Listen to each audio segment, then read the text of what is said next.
Good evening. Call this meeting to order. This is our city council meeting, regular meeting on Tuesday, October 24th, 6 p.m. We're in the Public Works building. We're going to stand for our invocation and pledge allegiance. Father, we thank you for this day again. Thank you for this great city. We ask you today for guidance. We ask you for Holy Spirit's presence to be here, that we would be attentive to your voice. And everything we say and do, Lord, would be pleasing to you. We would honor you. We thank you again for all your blessings, and we look to you, Lord, the author and finisher of our faith in Christ's name. Amen. Amen. Allegiance to the flag of the United States of America and to the republic for which it stands, one nation, under God, indivisible, with liberty and justice for all. Thank you.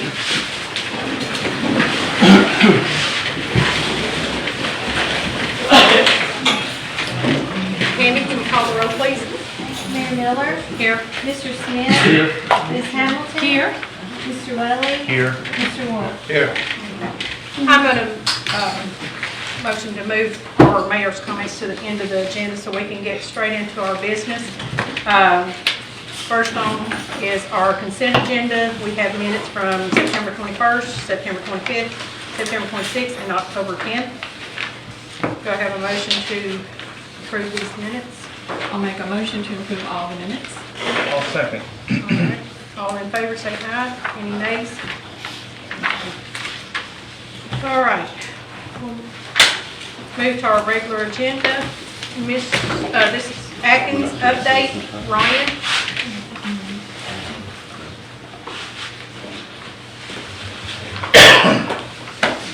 Hey everybody, good evening. Just came to give a normal update. Chris asked me to jump up on some project stuff. So one thing on our side that I wanted to kind of throw out, it's pretty cool, is we've been, over the last couple of weeks, I've been spending a lot of time moving projects towards closeout on the PA side of things. We finally got our very first project closed out all the way, which is exciting. Our lift station project from back in the day. So that's a big step, beginning of the end kind of thing there. We have to obviously, I think I talked about a couple meetings back, how we have to go through this final closeout phase where we get a new FEMA reviewer in. They look at everything from start to finish fresh on the project, and when we close out a project, that means now FEMA's like, all right, everything's good, everything's squared away. So we got the first one closed out, and then I've also been working hard to get all the other projects. There's a bunch of boxes you have to check and things along the way. So we've got 14 other projects into closeout phase, which is really good as well. So just in context, we have about 50 public assistance projects in total from the whole disaster.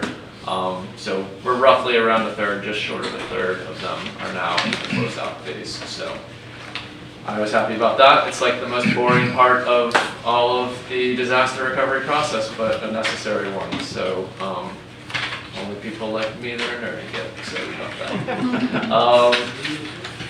On some of our big projects, on the Jetties project, we've been working back and forth with kind of coordinating between FEMA and our consultant MRD that's under Dewberry contract to get this environmental assessment document done.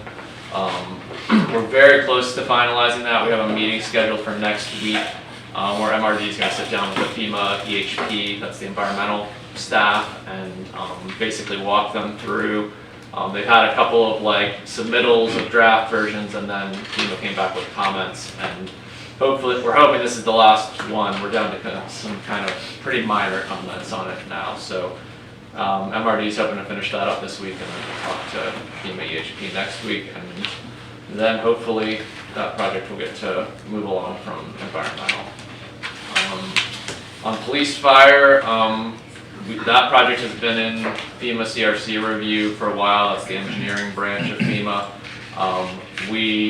I have been asking for an update, and are supposed to be getting one tomorrow on that, basically to kind of give FEMA's been reviewing our package for a couple months now, and they're gonna give us their feedback on it essentially at some point here, and we're gonna find out about that tomorrow. And then last on the pier, we had a meeting last week, I think it was, where we talked through the scope changes that we had to do related to the environmental questions, that FEMA had basically sent the project back. They had to send it back to the engineering team.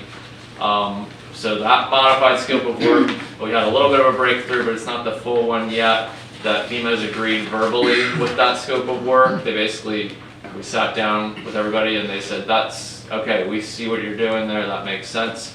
But we do have to get a written agreement on that, and we're hoping, they said they needed to take that to the final look through on all of the design documents. But we're hoping that's positive news and that we're gonna see some sort of movement on that as well. In other non-public assistance related projects, we did have a good, I know last meeting that I was here, which was I think a month ago, we had the regional stormwater design award on. So that, because you guys passed that, we did get that awarded to Avcon. So they're going to move forward with the design. We had a kickoff meeting with them maybe 2 weeks ago, I think. So they're going to basically, we kind of sat down with them. It was a very good meeting. We talked them through, what the FEMA regulations kind of are. They were pretty familiar with it. They know the city has a match and that they're going to be cognizant of that as they put their task orders together, in terms of what their task order cost is going to be and all of that. So hopefully in the next coming weeks they'll have that developed, and then they'll probably be before you guys to present that task order at some point here in the next couple weeks once they've pulled it all together. And then that'll be up for you guys to approve or deny or whatever. Overall, we're very close to hitting 93 million on payouts from FEMA, and I just submitted another package, a couple packages on a couple of different projects for reimbursement requests that are close to another million. That'll be several weeks down the road for getting an actual reimbursement on, but gotta submit the docs to get the reimbursement. So that's my update, and you guys have any questions? Describe this closeout process a little bit for everybody. That's, you and I have talked about it, and you've told me about it, and what can happen and what should happen.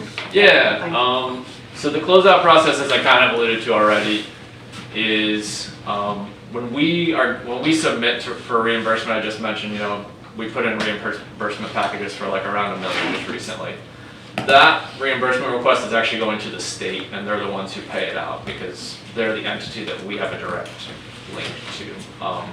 So the state will do all of their, what they call validation on all of the documents that we submit. So if we have a project like a lift station, right, they're going to see that we did they're going to check all the scope of work, see that it aligns with the scope of work that they wrote up on the front end or that FEMA wrote up on the front end of the project, see that the payments were made, that they match invoices, all that kind of stuff.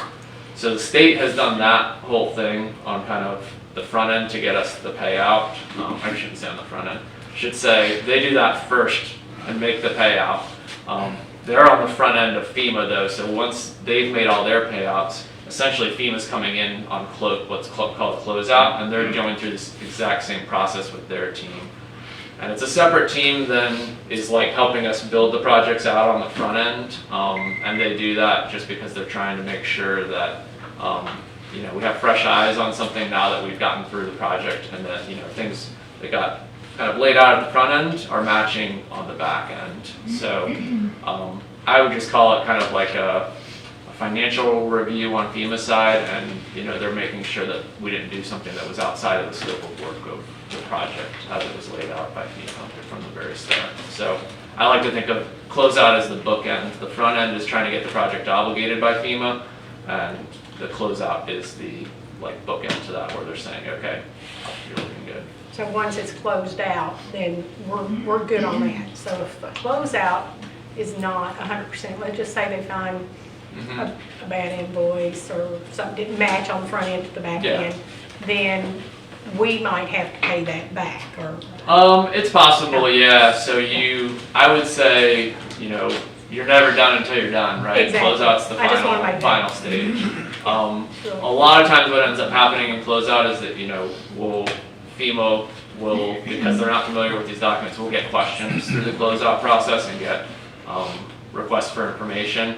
And most of the time, I'd say like 90–95% of the time, it's like, we're just like, oh, it's this document, it's buried 1,000 pages down on page 1,112. But it certainly can happen that sometimes, FDEM may have paid us out on something, usually like a small amount, and there's like a math error or something that FDEM didn't calculate it right, and, there might be, I would say, you almost never go through a closeout where you don't have like at least some small little error that somebody mixed something And that's up. why they- But that's part of the check. natural process, and that's why we go through it. But Even though it's probably a good percentage of them, because they're projects and the money is already up front. Yeah. If you're looking at $5 million, I mean, normally the high percentage of those, I think, are probably all under, aren't they? oh yeah, and even when we're talking about those kinds of like small errors, it'll be like $100 on a $10 million project or something like that. So you're talking about like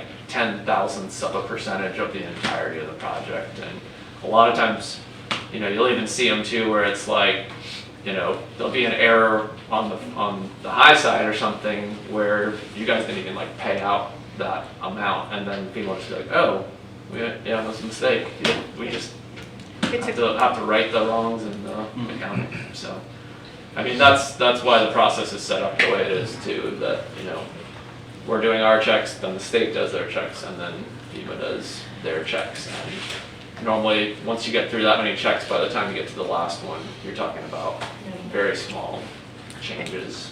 And I overall. think that's why we have Atkins come in and help us Yeah. with these Yeah. things. So. And the other thing I always say to people is like, when you really think about it, I've said this previously to you guys too, so I'll probably be repetitive, but, some of these sets of documentation that we're having to submit are literally like tens of thousands of pages long, and so, somebody has to look through all this, and if you think somebody's not gonna have a $5 error here or $10 error there, Exactly.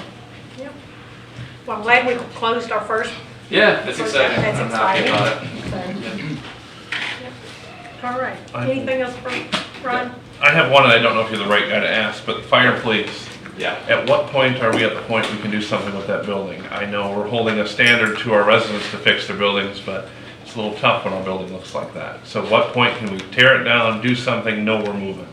Yeah, I would say part of the reason that you wouldn't want to at this point is because we're still trying to develop the scope on the new project. And, I think from like a pure like legal perspective, you guys obviously own it and you could do it at any time. But from the FEMA side of things, like as we're still costing it out, like it's not a great look. There's still a risk that we won't be approved to move. Yeah, and there's always, like I always also think of it as like it's a bit of a bad look to like tear it down, and then if you were to build something there especially, like that's just kind of like, we're trying to relocate things out of the floodplain. So it's more of like a recommendation not to do it until we get squared away with the new police fire, so. Yeah. All right, thanks. Thank you. Exciting news, first closeout. All right, so let's move to number 2 on the regular agenda, Salt Creek Phase 1, a replat. Carlos? Good evening, everyone. This is an application for a replat of Salt Creek Phase 1 that was previously submitted as the Town Village Townhomes Phase 1. It includes 42 townhome units. It's previously received plat approval, preliminary plat, development order, and final plat approval. What they're doing now is they're coming back and asking to move the lot lines of a few of their properties included in that development. There's no substantial change. They're decreasing their impervious surface by a little bit, but other than that, there's no change in what they'll need for the development or the residential, like the number of residential lots. Chris with Dewberry is here if y'all have any questions with him. But this item was reviewed by planning floodplain and engineering and recommended for approval. And then it went before planning and zoning and was also recommended for approval.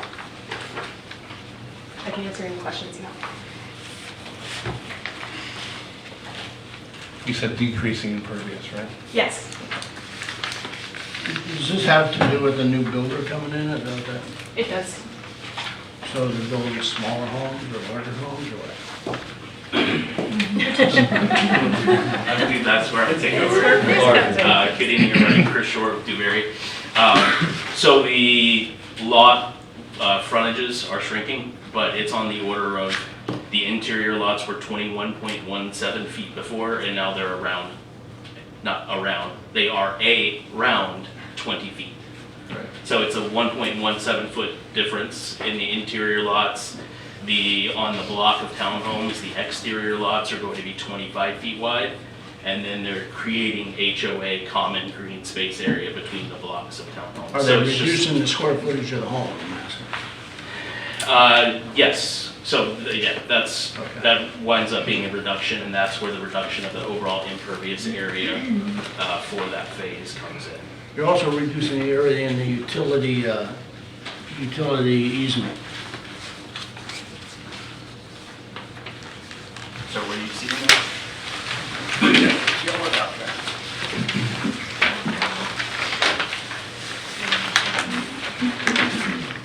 The 5-foot utility easement that's outside the right-of-way, that's what you're referring to? Yeah. Is that getting reduced also? No, Staying the same? it's staying the same. That's a standard, it's 5 foot outside of the right-of-way that's dedicated to the city. That's where your, communications, all the private utilities will be run, Okay. have been run, in this case.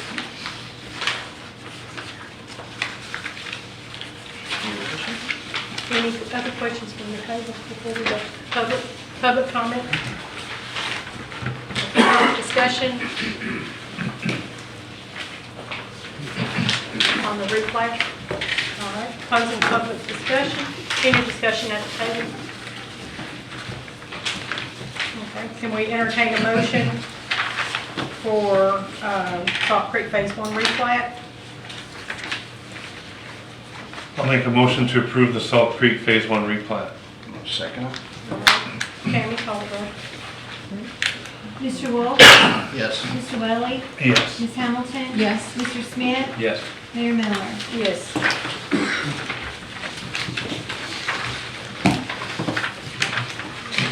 Next item on the agenda. Paula, you can stand there for a minute because we've got things going on here. Okay, next is the development order for 142nd Street. There's a fourplex. Yes, Scaling Back LLC is proposing to construct one 4-unit multifamily structure to be located at 142nd Street on about 0.28 acres. Each unit is proposed to be about 5,500 square feet, including the porches located on 0.03 acres each. This application and analysis only reviews the construction, it's a development order application for the residential structure. The building department has received an application for those boat slips and docks. However, they needed to submit additional information before that decision comes before you. So all we're talking about today is the structure itself.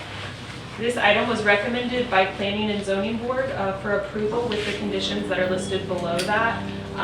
Planning recommends approval with the following conditions: that EPCI enforces the contractor's pervious pavers selection to confirm those calculations prior to installation, and that the applicant will create a condo association for the development and supply those documents prior to the issuance of the development order. I'd like to clarify about the impervious surface and those pervious pavers. They meet the calculations, whether they get that calculation for, I'm not really sure how pervious pavers work, but if they are determined to be pervious or if they are determined to not be pervious, they meet that requirement either way. If that makes sense. I can answer any specific questions you have about the development. Lance is here with the developer if y'all have any questions for him. All right, so open public discussion. Anybody have any Yes, ma'am.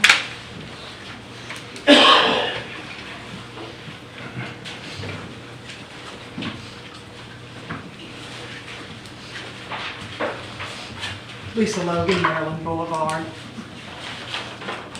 I am not opposing the building of the condos on there. I am, however, opposing the size of these condominiums. I published some information on it today. You're looking at 22,000 square feet on that lot. Y'all will remember the top of the Gulf restaurant was there. 22,000 square feet, 5,500 square feet for each of the 4 units. We have approximately 300 condominium units in the town in 10 different condo developments. The largest one of those is approximately 2,500 square feet, and they go down from there. These are double the size, parking for 16 cars. And I just want to remind you that that lot has been deserted and with no traffic of any kind on that corner for the past 24 years. There's been nothing on that corner. The building was there, but no traffic, no cars, right there. So I think that the size of this is way too large for that. It's way larger than anything in the immediate neighborhood, and I have provided that information as well. So I think you ought to consider the fact that this needs to be more in keeping with the rest of the sizes of the houses and the townhouses immediately adjacent to it or in the immediate area and the other condominiums in town, and I think that this should be cut in half. 2,500 square foot per unit for 4 units. I think with the changes that have happened in that location in the 24 years when there's been no traffic on that particular lot, the sight line, the bridge, the boat ramp road at the top, and then you add all these other cars to it, I think you're looking at a very big safety issue there. So please consider that.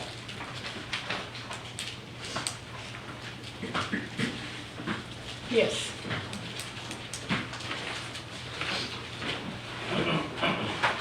Lance Watson, Southeastern Consulting Engineers.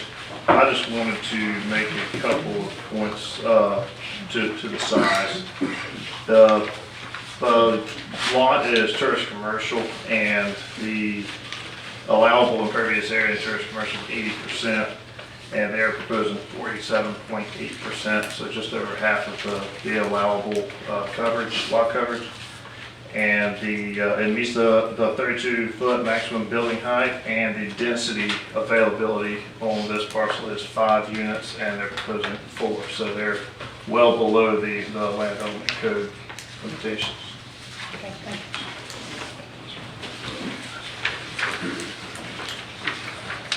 you. Anyone else? Okay. We'll close the public discussion, come to discussion at the table. I kind of agree with Lisa, that is a lot on that corner. It seems like such a little tight piece of property, and that's going to be a lot of cars shooting in and out of there as well. I would be concerned about that. I think it's too much on that little piece of property. Even though it's meeting all the approvals of everything, that's an awful lot of cars that will be coming in and out right there on the highway, and how's that going to interfere with the people further down the street? I would be very concerned if I lived on that street to see that development coming.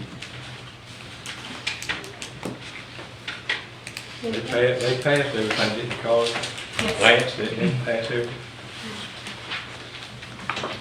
I just have a curious question of, I don't know why P&Z are, just trying to learn why we're requiring the condo association. Is that to ensure they maintain the seawall in the dock?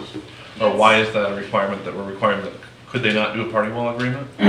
They could do that organization. I'm not familiar with condo docs or that sort of land association. But it's just to ensure that they are selling the structure above the land instead of creating lots, which would have required them to go through the preliminary plat process and had direct access to 42nd Street. That was the key. It's not 4 separate lots. It's going to remain one lot and they're selling your space. Got it. That's I perfect. was it's the same thing, yeah. He's good, okay.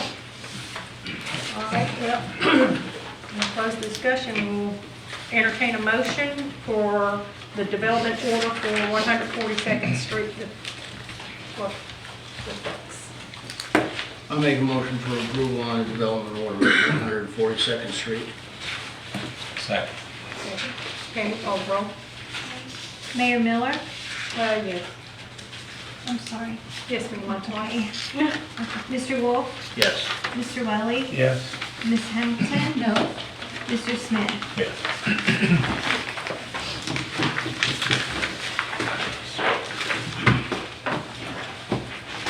Okay, we're item 4, ordinance 819, public notice, first reading.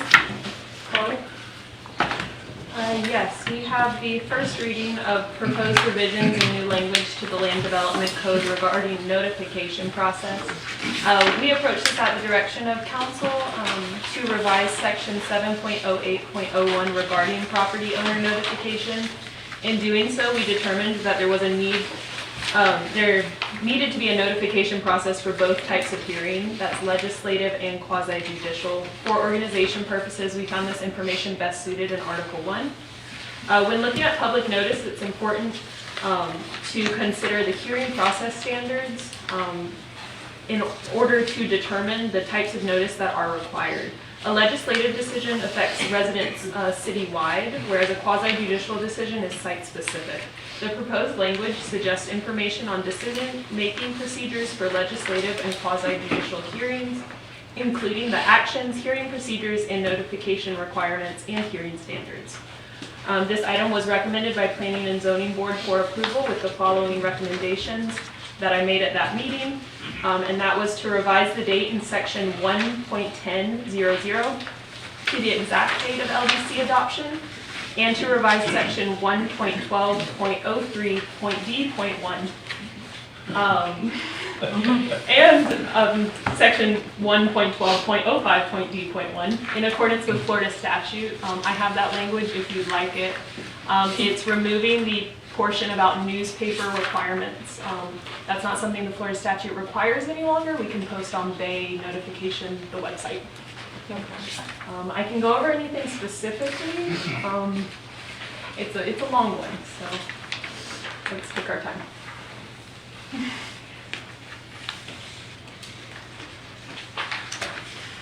So is this related to notifications such as, like if something's happening for a variance, let's say? The notification of the people nearby?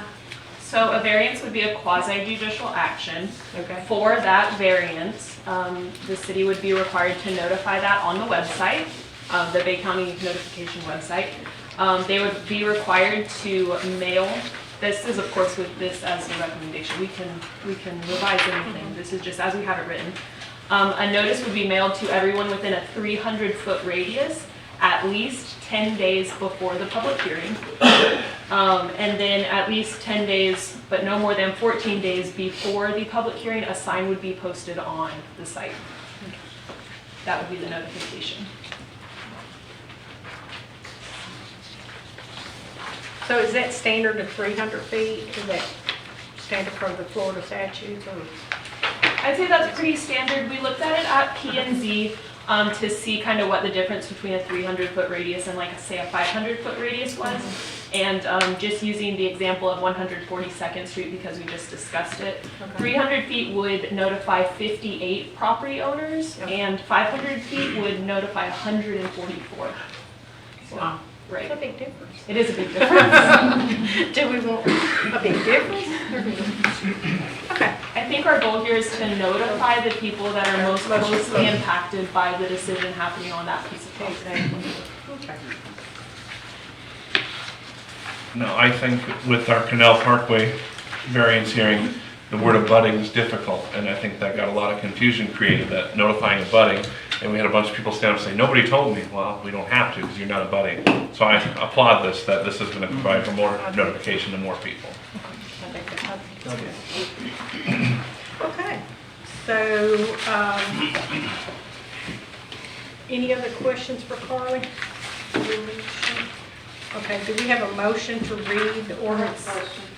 Yes, I'm sorry. We usually read the motion and read the note, You want me to wait? the ordinance. Can you just wait 1 second, then I'll open it to the public? Okay, I'll make a motion to read ordinance 819 by title only. thank you. Second. Thank you. Tammy, call the roll. Mr. Smith? Yes. Ms. Hamilton? Yes. Mr. Welly? Yes. Mr. Wolf? Yes. Mayor Miller? Yes. Okay.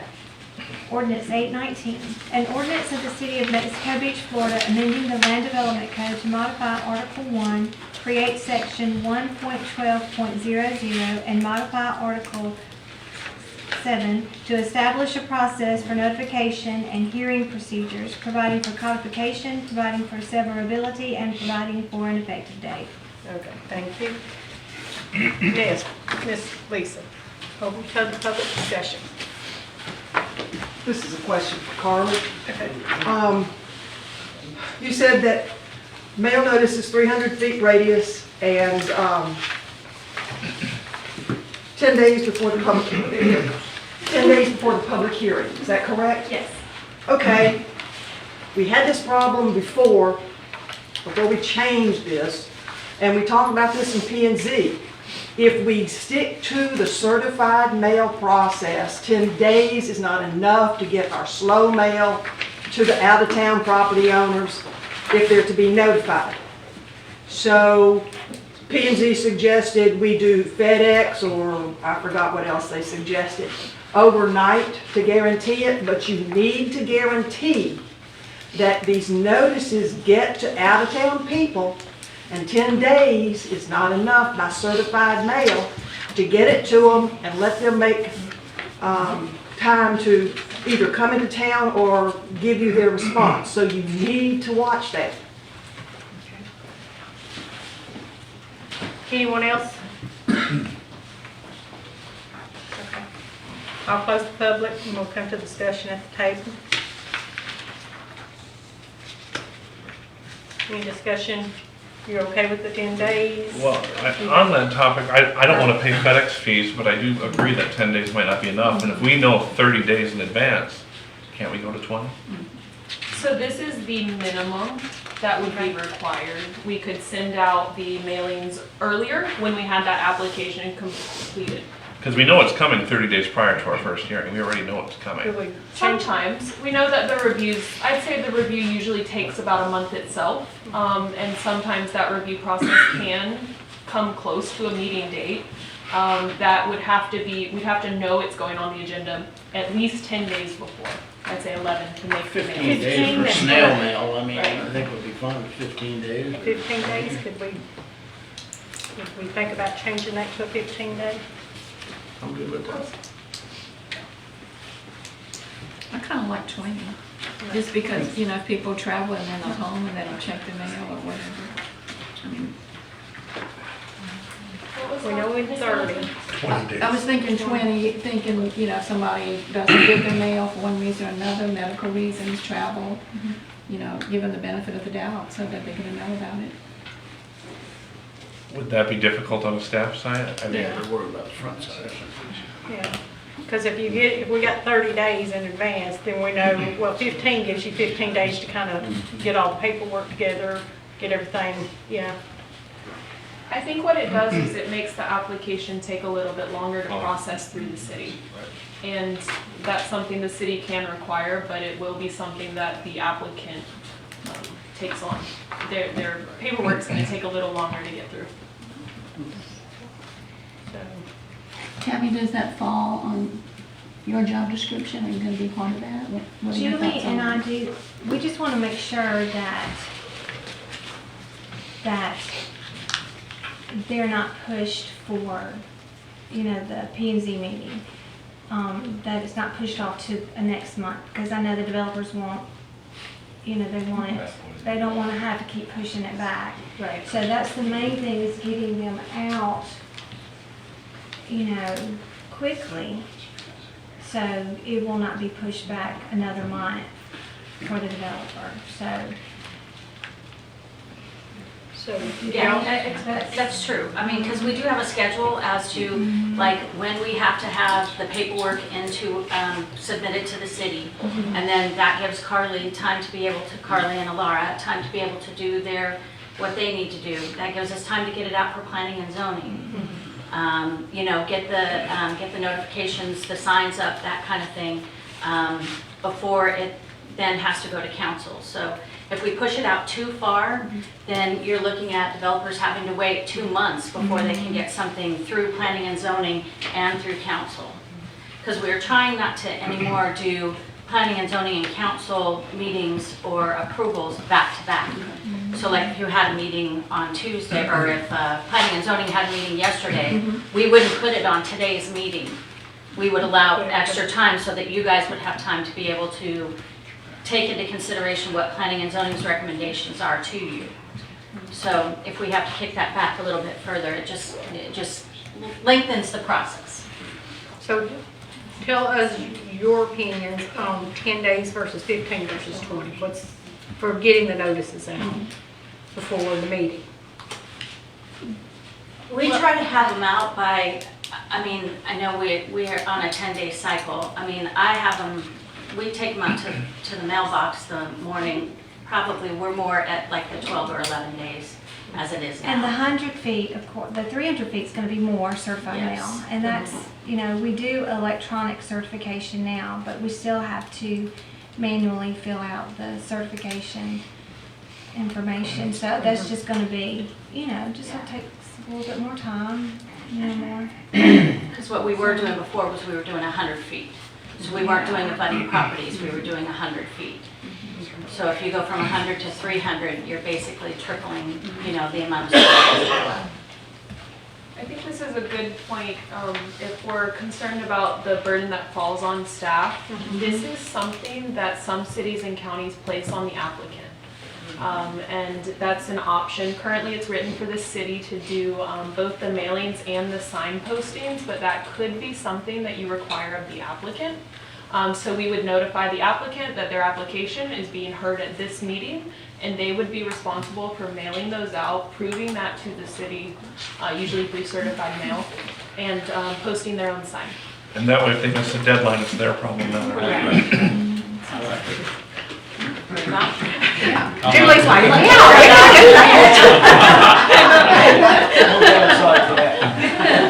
yes, sir. I just had a couple of thoughts on this, Okay. just from working with other municipalities. Yes. One, like you said, doing it where you have more than the 10 days could mean 2 months for developers, but also the P and Z is usually almost 21 days from the council meeting. So you have 10 days plus 21 days-ish, let's just say 20 days, so 30 days notice before the council meeting. That's from when you guys send it out. But one thing to maybe take into consideration, Carly mentioned, like in Gulf County, and again, the 300 feet is a little excessive compared to other places. Like, for example, Gulf County is abutting properties. If it touches the property, they get notice. But I understand letting more people around the area know. But in Gulf County, you have to, we submit, if we're submitting a variance, we submit the receipts from the certified mail with our submittal. So they're getting, if we need to get in by the 6th or the 7th to get reviewed from the city and get on the following month's agenda, then that's way more than the 10 days. So doing something like that would give far more notice than the 10 days that the city's doing right now, and taking the burden off the city, and other municipalities do that. So it accomplishes getting the notices out sooner, it accomplishes less work on the city staff, and it accomplishes the developers not having to wait an additional month to get before the planning, zoning, and the council. Yeah, that's a really good point, Lance. I mean, in saying that, you know, if you're sending out the certified mail, you know, 10, 12 days before planning and zoning, then you still have that additional time before it actually comes before council, where you're going to have a decision that's made on it, where planning and zoning is the recommendation. I was just advising Carly about having the option of putting that burden on to the applicant. Also, you know, it varies across Northwest Florida. Primarily, the city or the county does it, but there are communities that require the developer to do it, and you have a timestamp on the photo to make sure the sign's placed in the right amount of time before the meeting, and then provide the certified receipts to the city or county so that they can be checked to make sure they meet the requirement of the timing. Right now, you have in your fee schedule that whatever the cost is can be billed back to the applicant. So if the city does it, then that can still be billed back. But this would then put fully the burden on the applicant, the labor and the cost. And if they miss their deadline, they can FedEx it to make it on time with their product. And it lists the cost from our city employees too. It's there. The hours. What's the process to do that? I mean, do we have to send out a letter to the developer? What's the process to do that? Well, we would revise the language accordingly, and then at the adoption hearing, it would be an ordinance that you adopt, so it would become effective at the time of. Before we have to turn around, have a second reading, a first reading again, or can we just do it by, being we do it by title only, we can make these changes without, and we can still move forward with our second reading. I think that's good. So, somebody want to make a motion with changes? I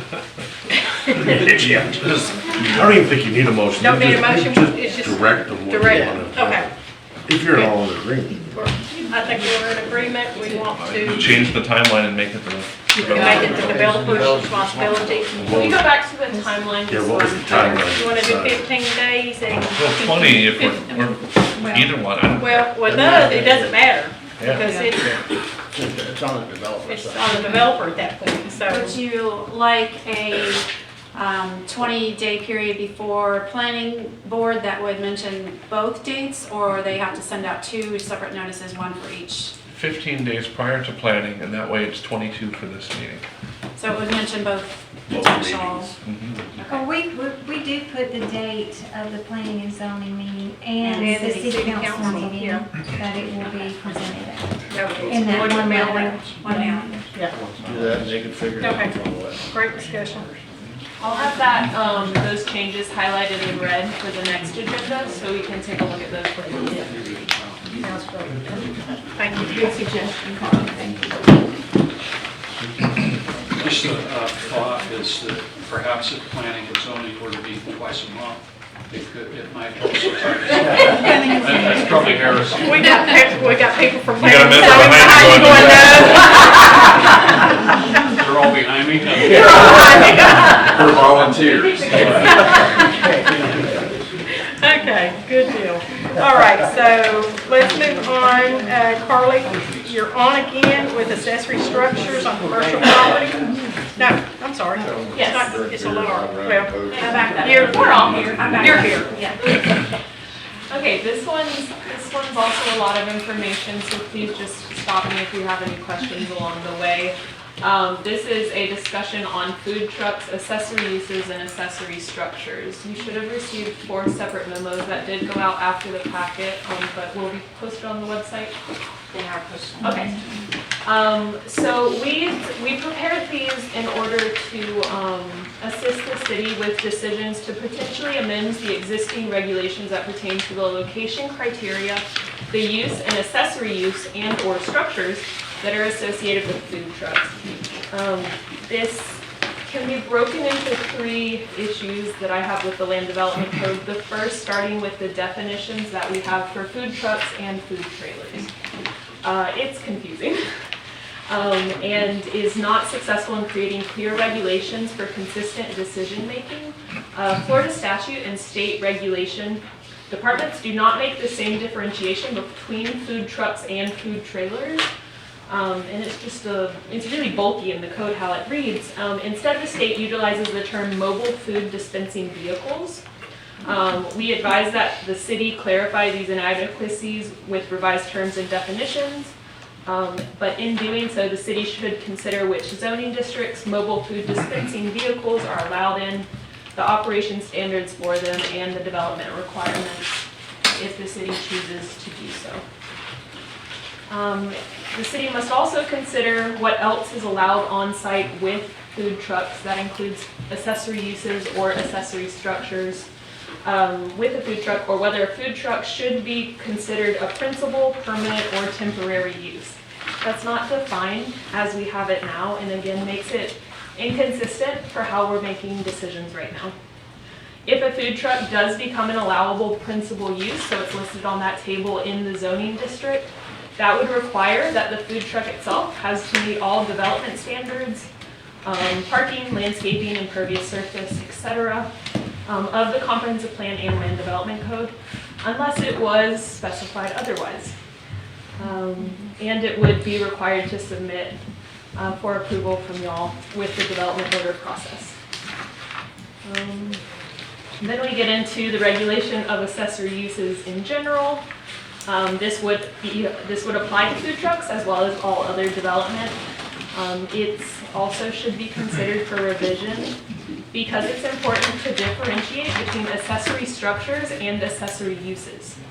Right now in your zoning tables in the land development code, many of the allowable accessory uses are actually accessory structures. The city's taking an approach where it's trying to list all applicable possible accessory uses that someone could have on their property. We don't think that's organizationally possible or really the best way to go about it. Instead, we recommend that the city take the definition of accessory use, which is written below, and use that to allow any ancillary use based on the principal allowable use on the property. In doing this, we need to also look at the definition for principal structure because that right now is also unclear. I can go into any of that in more detail if we'd like. Again, it's a lot, but all of your land development codes super intertwined, so we thought it important to bring up all three of these issues together.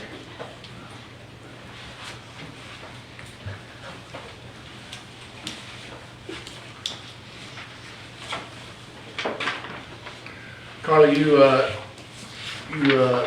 have the Florida statutes here also. Yes. Are you suggesting we use those instead of what we currently have? For the basic definition of what we're calling a food truck is, we just think it's clearer to use, if we're defining the term food truck to be mobile dispensing vehicle and using that Florida statute definition, if that's something y'all are happy with.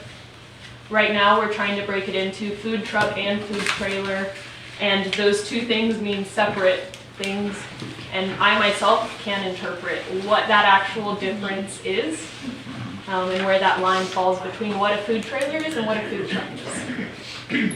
But food trailers are not allowed within the city unless they existed prior to this ordinance. Food trucks are. Well, they say, Confused. Yes. they say whether it's self-propelled or otherwise movable.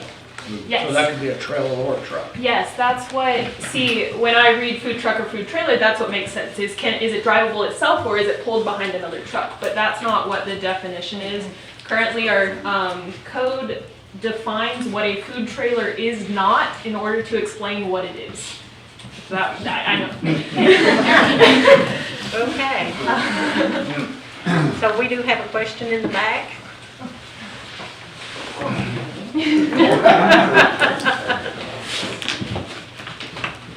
Having been through the food truck trailer wars before, let me suggest that this is certainly deep enough and extensive enough that y'all need to do this in a workshop.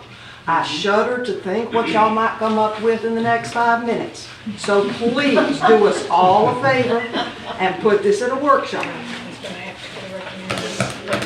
This is just a discussion item, so we're looking for how you want us to move forward with this intertwined issue.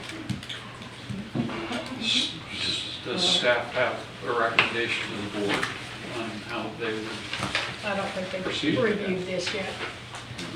We have several recommendations, including using the state statute for mobile food dispensing vehicles as the definition.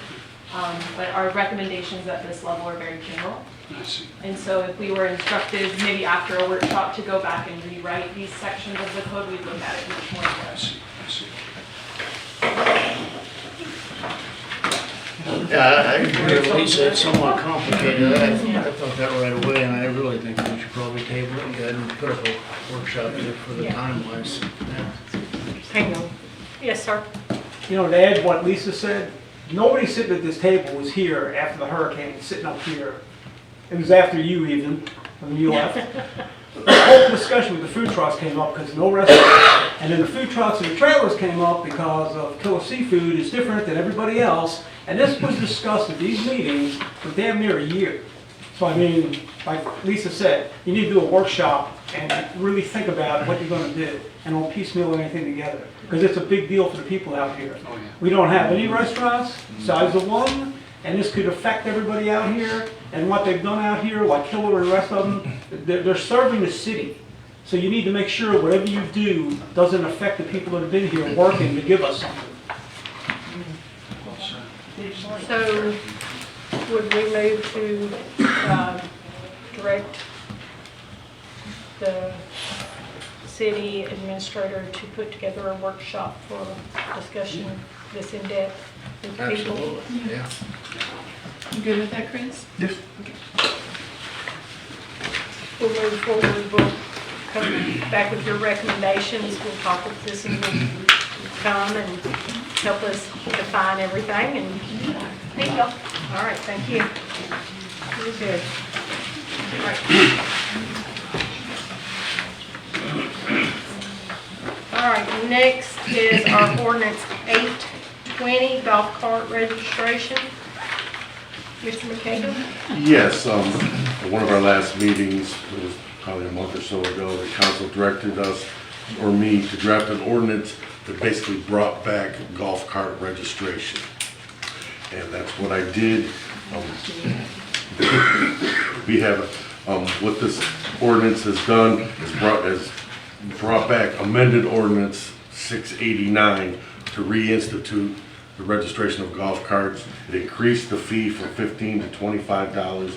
It also sets forth all the same fines and procedures that were in old ordinance number 569.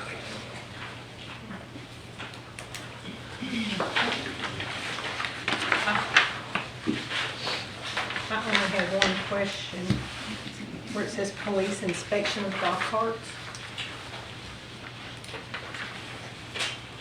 Funds from the registration fees collected will support cost of street designation signs, police inspection of golf carts.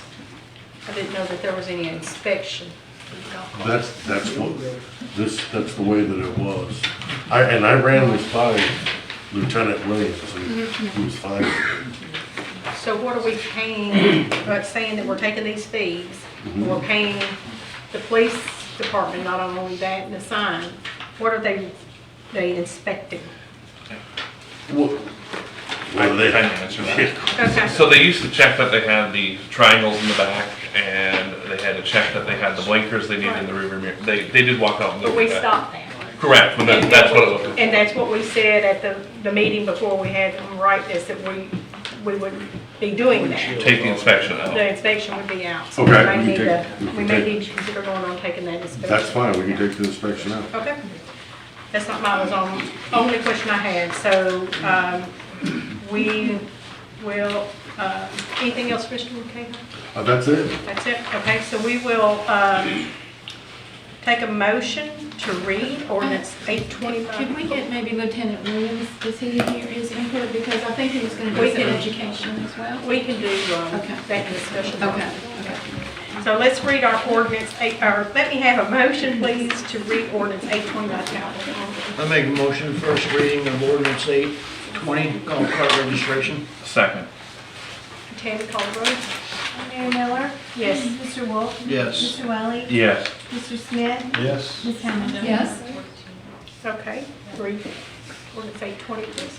Ordinance 820, an ordinance of the City of Mexico Beach, Florida, amending ordinance number 689, adding golf cart registration, providing for fines for failure to register and for operation of golf cart after registration is revoked, providing for codification, repeal of ordinance in conflict herewith, severability, and an effective date. Okay. So I want to open this for public discussion. Rock Cruz, Colorado. Last time this was discussed a couple of months ago, this was all brought up. Everybody thinks it's a great idea. I think it's a great idea. What you need to do is make sure, like you said, there's no inspections, because if the police stop somebody, that's going to be the inspection right there. But you need to make sure when they come up and get their little sticker, that you hand them the city ordinance, and Lieutenant Williams could probably print out, give you the copy of the new state regulations that went in effect October 1st, because I guarantee you, 90% of the people that don't live here are going to be clueless about it. And the whole thing changed with driver's licenses and age requirements and everything else. And that happened through the whole state because of what's been going on with golf carts in all the communities. So you got to make sure you print that out and give it to them with the sticker, and then there's no questions asked. When the police see them doing something stupid, they stop them, they got no argument. That's it. Lieutenant Williams did write up a thing, the rules of the road, which pretty much outlines those things. It should be handed out to the person when they get their registration. Mr. Bill? Bill Hamilton, 212 Hamilton Road. Are you going to differentiate between low-speed vehicles and golf carts as far as being registered for the city? I think you don't need to register a low vehicle. They have a tag. And when they register for a golf cart, I think it'd be nice to sign, for them to sign an acknowledgement that they agree that no underage drivers be allowed to drive it, and they will not be allowed on sidewalks on Highway 98. We've stopped several people from going up and down the front of it. Oh, we didn't know. So, well, you'd probably rather hear it from me than from the sheriff. I mean, you could do that. Just give them to sign an acknowledgement that they get ready and agree to it. This does outline the rules of the road. So basically have an agreement You that just they have have, to you sign just when they get there have, too. I receive, I mean, and yeah. sign it. Put it on the application as a box. Yeah. Yeah. Yep, that works good. Good idea. And don't even come up here saying that I'm paying your golf Which you know I. Video. I John know, Harold, you got me 23 on First video. Street. Okay. When we brought this up before, of course, Marty was behind my back, so I was scared then. I'm not so afraid now. Stay quiet. We talked about no registration, now I see annual registration. So is this gonna be a one-time? Because annual means every year. And why do we need the money? $25, it's just a question. What? Can someone answer that? I remember we talked Yeah, about we that did too. talk It about said one time and then One annual, time. so that's what, my question was gonna be the same. Yeah. How did we decide to go annual? You Just need copy to the old agree. ones. Yeah, I mean, we can take that out. It's up to you guys. That was my question. And you are paying it, Mayor. I got you. I got you. Thank you. Yes, sir. Hey, I have a quick question about describing Name? Tim King. Oh, I told you. Yeah. Are UTVs the same as, are they allowed the same as a golf cart? No, I'd say, Okay, I didn't think so, yeah. but I just wanted to make sure that that's clear. Because we have quite a few of them running around town. That's. What kind of question? Thinking about it. Well, I'll save it for discussion. Anything else in the public? Yes, ma'am. Let's see. Can we take an email? Next. Taking a police inspection on Mary the Penny, Couples Avenue. If you're not going to do it annually, you should have a stipulation that when the vehicles change ownership, they have to be re-registered. Yes. Yeah. And I think that's what we were talking about. Annually makes them come back and make sure that they have same owner.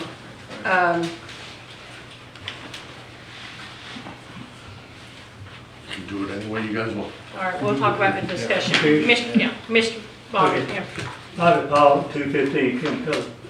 I just want to make sure it's not in the language here that a street legal vehicle is not considered a golf cart. It's already been registered, it's been tagged, and it's insured. It should be, Yeah. but it needs to be in this language. Not just all golf carts. Non-state registered golf cart or vehicles. I can what's think gonna of a be way to different? word that. Yeah, Non-licensed. non-licensed, non-tagged, Non-registered. non-registered, yeah, non-licensed. I think Marty knows how to word that.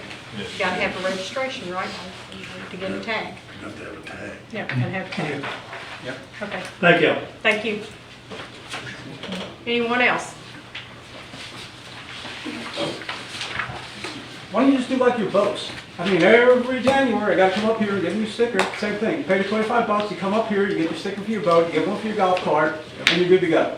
And it's got the year on it, just like you do. You change the colors, and that's it. That way the police will know, they drive by and the sticker's red, next year it's green, whatever, and if it doesn't match, there ain't something right here.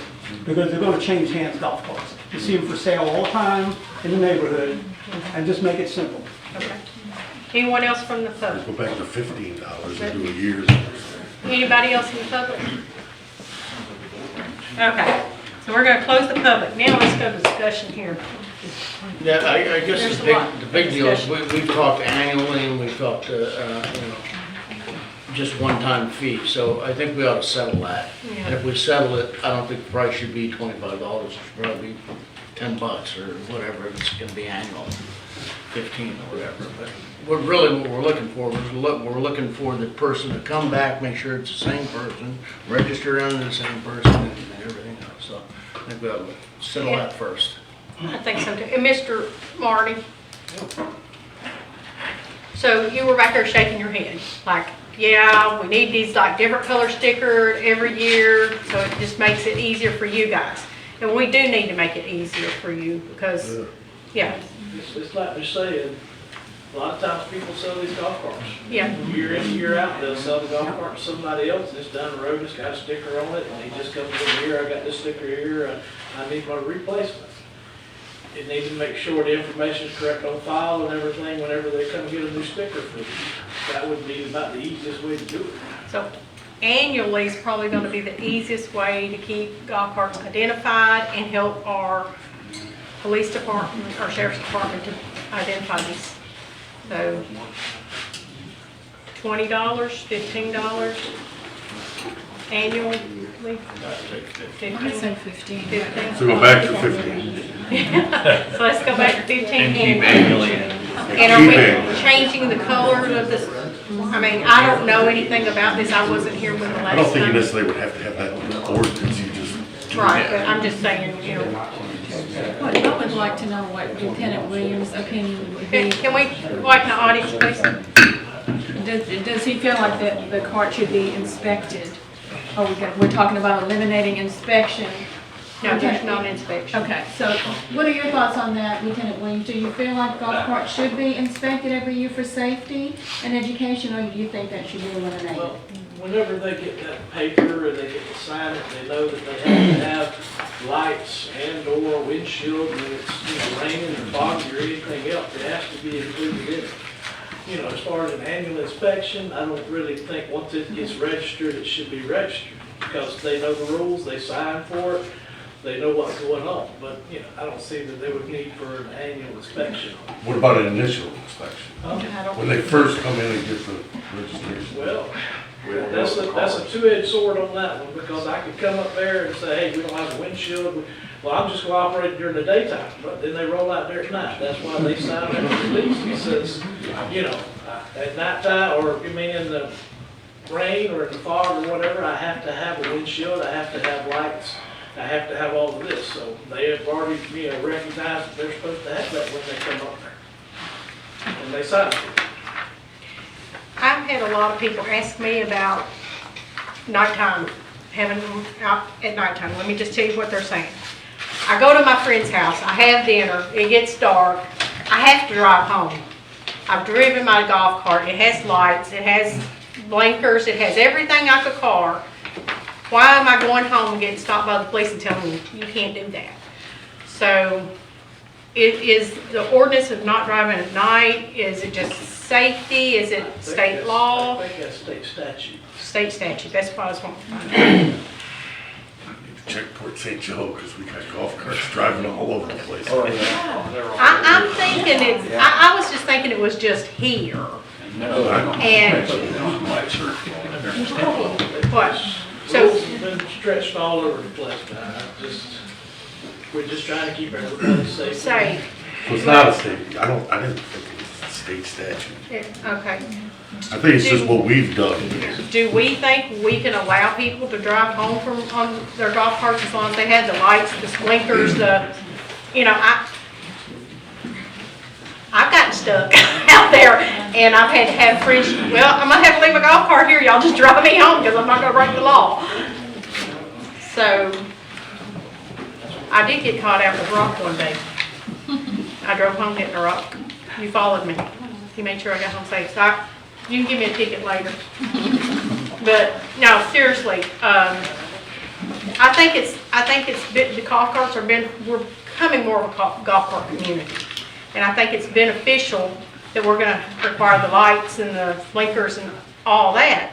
So I think that maybe we can consider, as long as they have these items like. You just need to let me know, because I need So to, what I do need to y'all amend think ordinance. about, I think the citizens would agree that they've probably gotten caught out or something after dark. Don't look at me. They stay in my eyes. I don't know. It's just something that, I'd like to see it, but. I think to if we're, get it, if, you yeah. have to do a time, I think a time, I don't know, do they have a time in Gulf County? No. Just No driving time? around. No, they're driving around all hours. Yes, sir. Who's got it? Yeah, Larry Henderson Hey, from Larry. 7th Street. Seems like there's a lot going on with golf carts.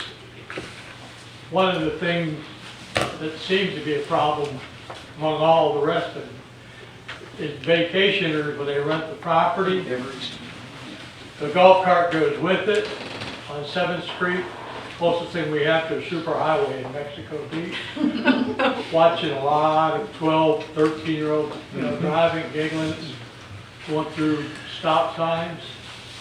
So we're going to do the registration, perhaps in that, a sticker for several, rules. Yeah, we're gonna have They So get a it's not like- print. they get a printout. Kind of like maybe a real comprehensive, And I'm sure that Lieutenant Williams will like educate them when he stops them too. Got a whole basket full of Yes, sir, you've made a good point. Yes, sir, I'm sorry. George Gill, 124th Street. My question is what, and I don't care one way or the other about stickers. What are we trying to resolve? What's the problem that we have right now with our golf cart community that a sticker for $10 or $20 or $50, what is that going to resolve? Okay, so we talked about this before. What's really going on in the community is a golf cart, maybe of a visitor, drives it across 98 and parks it on the beach side, takes their stuff and goes down to the beach. The lieutenant comes by, sees it, stops, has no idea who it belongs to. Unless he spends his time monitoring that golf cart and see who comes up there 5 hours later to get in it, then it's going to sit there. And that, I'm not to interrupt, Right. that's a serious problem for Mexico Beach is, because I see one or two, Well, 3 or 4 or 5 during the whole summer. it's against the law. You can't cross 98. Well, yeah, we got a law for that. Right. We already have a law. I'm not trying to be cantankerous, I'm just wanting to know what a sticker, I understand for identification, is that what you're saying? It identifies the golf, because it's not gonna stop a 13-year-old from driving, or a That's gonna be- 10-year-old. That's going to be Mr. Lieutenant Williams' Well, job. Lieutenant Williams can't be every place all the time, as we all well know. But, okay, It will help. so it's strictly identification. And we even talked about, George, like, if you have a sticker on there, and I'm walking my dog, well, I don't have a dog, but if I was out walking and I had a sticker, I seen a golf cart with 12-year-olds going down the street, I could see what sticker number that is, and I could call Lieutenant Williams and say, over here on such and such, this sticker number, and he could find out who exactly it belongs to and be there when they get there. Well, you got better eyes than I do. I'm hoping these stickers are gonna be Oh, big stick. big with a big number on it. That's what I'm hoping. All right, now you're talking. Gary Cox, 509 Maryland. Yes. What are we gonna do about these rental companies that bring in golf carts? Are we gonna force them guys to register all their golf carts? Yeah, and they'll be, I mean, they're gonna bring in. if they have a license plate on it, they don't have Well, a to. lot of them are coming in just for the residential use in subdivisions. And they're just riding around, you can see their logo on the side. They don't have a tag. If they don't have a We're tag, gonna they make have to them have stickers. register all these vehicles. Yes, and it will, when they break the law, when their leaser breaks the long as law, we, it'll go back to them. Those, they're held to the same thing we're held The to. rental companies are required to register here. So it's, it seems like we're adding a dollar here and a dollar there, we're getting nickels and dime to death in this town already. Well, we're gonna probably make a little money off this, because I'm sure we're gonna have a lot of people breaking the law. $50, $75. Okay, oh, I'm sorry. Yes, ma'am. Good evening. Cindy Jolly, 2703 28th Street. We're talking about a lot of administration, and we have a tendency to adopt a lot of ordinances, and then people in the back offices are saying, how are we gonna administer this? And there's a lot of cost in administration, and there's very little benefit. They make devices that you can lock a steering wheel, or you can lock a wheel. And guarantee you, if you lock my steering wheel, I'm gonna call you. You're not gonna have to wonder if that's Cindy Jolly's car. Cindy's gonna call, and then you're gonna know I violated some rules or policies or whatever. But there's a lot of tools out there that we can purchase to better administer things, rather than coming up with stickers and labels and different colors, and then we have a lot of waste because we didn't use them all, or somebody failed to re-register. I'm all for, having opportunities to make money and let it benefit our community if it's going back into the community and things that's going to enhance our quality of life. But just building policies and then not having enough people in the office to administer it, or law enforcement to administer it, we're not getting anywhere with that. So I don't have golf carts, so I don't have a dog in this fight, but I am very concerned about efficiencies and making sure we get the bang for the buck when we put policies in place. And I think this is really similar to the boat stickers. How does that work for the office? Boat registration. We basically, they have a form that they have to come fill out, give us their license plate number, all of their information. They can now do it on the website as well, and so a lot of it we can do back and forth that way. We have a spreadsheet that we keep track of, the sticker number, who it belongs to, and that's basically what we do. So if something happens where we need to get in contact with somebody about it, we have their information. Then we just keep all of the forms that everybody fills out. And you think this could be done similarly? That's pretty efficiently? That's what I would think. I would think it would be just like doing the. They can register on the just web, like or we could set it up to where they could do it and pay for it on the web and come in and pick up their sticker, or we can mail it to them, which is what we do with boat rent permits right now. So really, I think it might work pretty efficiently. Okay. All right. Yes, sir. Steve Cox, 225 Charles Corner. I think we need to include something in some little grace period for after dark golf carts, if you've got lights and blinkers and all that jazz. But I think there's got to be a cutoff, because we are a vacation town. I mean, our name says beach at the end of it. And you can't have people running up and down the road, because some of them are gas powered at 1 a.m. and that sort of thing. So whether it's 9 or 10 at night, if I'm at a friend's house having dinner and it gets dark, I'd like to be able to drive my car home without violating the law. Exactly. Just say an hour after sun. Well, we say an hour after sunset now, but I'm thinking of what, 30 minutes? Yeah, 30 minutes. I'm thinking this is just my thoughts. Our noise ordinance is 10 PM. So could we not match that? What time? 10 PM? As long as they have lights. Yes, well. I just want to spread, Yeah. but not. It would have to be on the education form that you must have lights if you're driving, lights and blinkers if you're driving past dark. Blinkers or just brake lights? Headlights, brake lights, and blinkers. Everything. Just like a car. Yes, blinkers, that's what St. Joe requires. Yeah. But you can put that in city ordinances, that'll be inside the island and everything, you know, it's no state highway, no sidewalk still, or Yeah. anything else, but that city ordinance, you can make it that. If you wanna do it, then that's what you're gonna be looking at, if the headlights, taillights, windshield, you know, inclement weather, whatever you wanna do.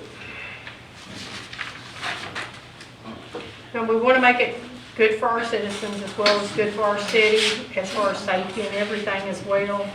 Help our sheriff's department identify these people. So what are we looking at now? Clint's going, yeah, I'm rewriting this whole thing. $15 annual. Oh, I'm sorry, Bill. One more suggestion, any ordinance, rule, law, or anything without a penalty attached is just a suggestion. Yeah, We've got penalties on everything. We do have penalties, yes. All right. Is 50, second, that's what I'm telling you. 50, 75, and then 150. All right. Joey? Joy Hutchison, Highway 98. I hope you think really long and hard about this after dark. Okay. I have almost hit 107th Street and 123rd. Do they have lights? It's going to be very hard on them if everybody's up and down these roads at night and drinking and it's going to be a nightmare. I think you should really think about this. Joey, did they have lights? Did they what? Did they have lights? Yeah. The ones that you... They're not bright lights. Were you drinking?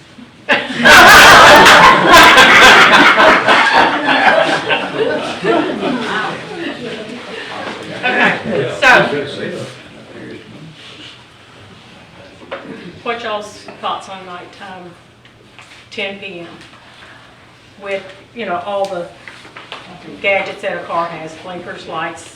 I mean, if you're riding, if you're on a road that's 35 miles an hour, I think it's a problem if you're on 98. I think We're not allowed. Well, there are, yes. Well, the lower for those. You can go on. Yeah. Yeah. So do they ride at night?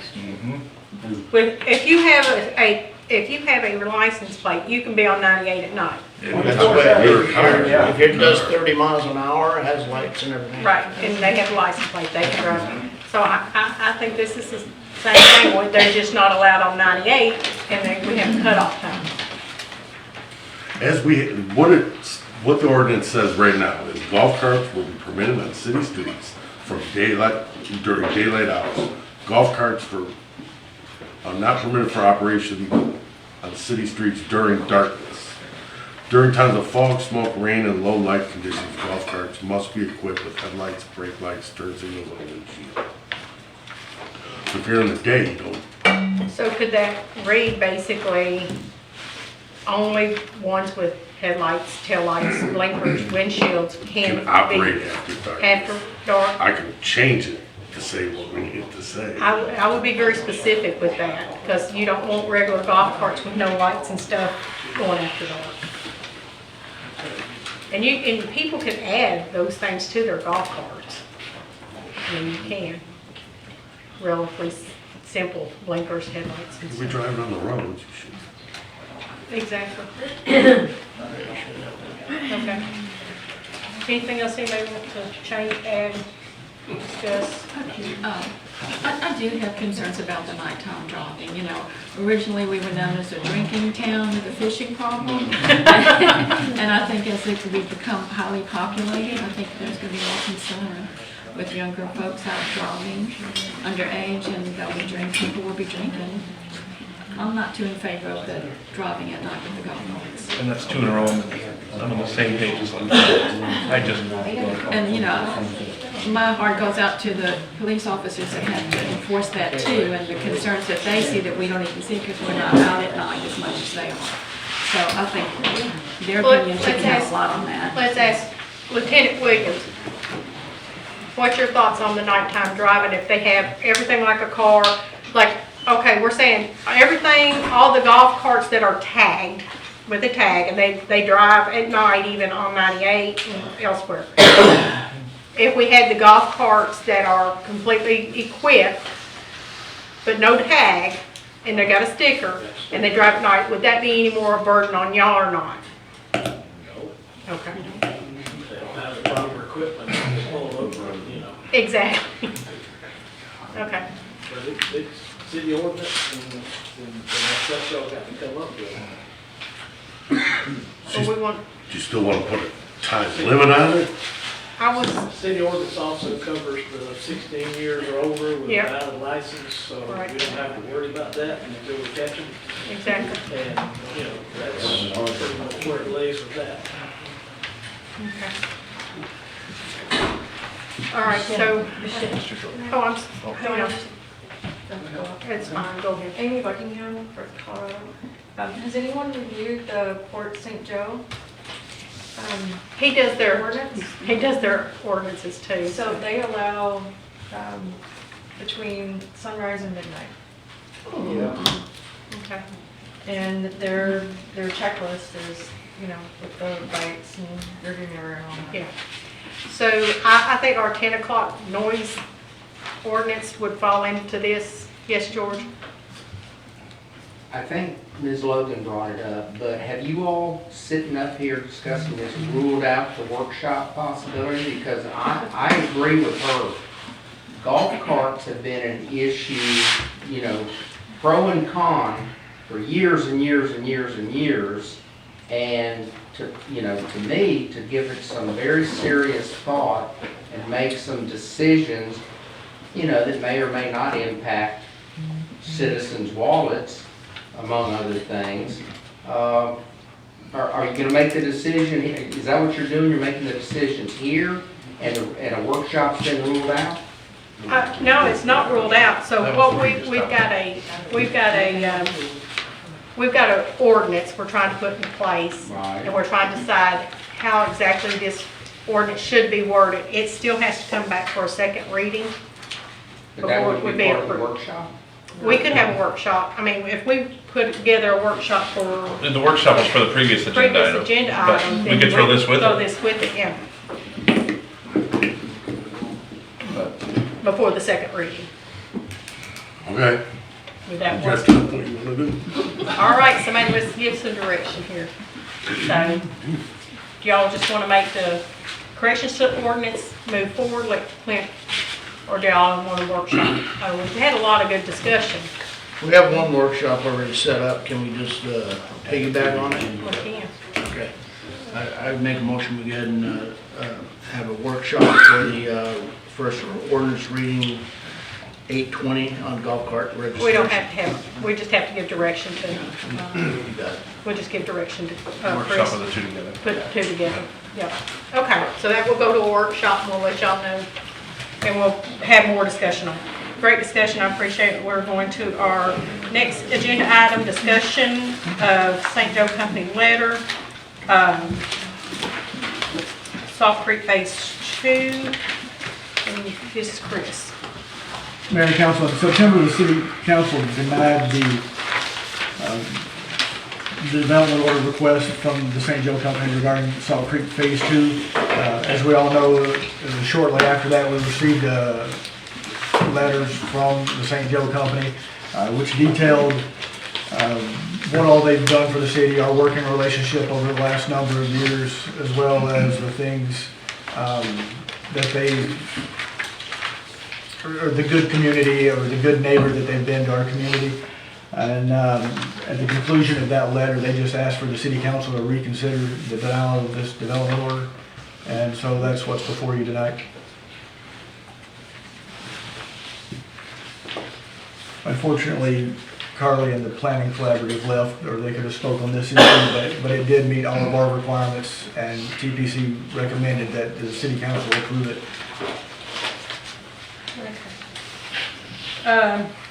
So I'm open up for public discussion. Yes, ma'am.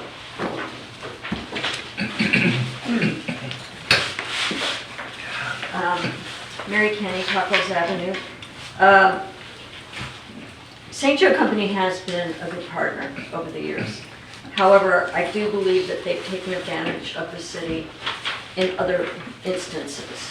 And with all the development that's going on, if the city doesn't stand their ground and do things properly going in, you can't go back and fix it after the horse is out of the barn. And I think what I have the biggest problem with, one of the reasons of that whole thing is the entrance to the boat ramp. That entrance right at the bottom of the bridge is an accident waiting to happen.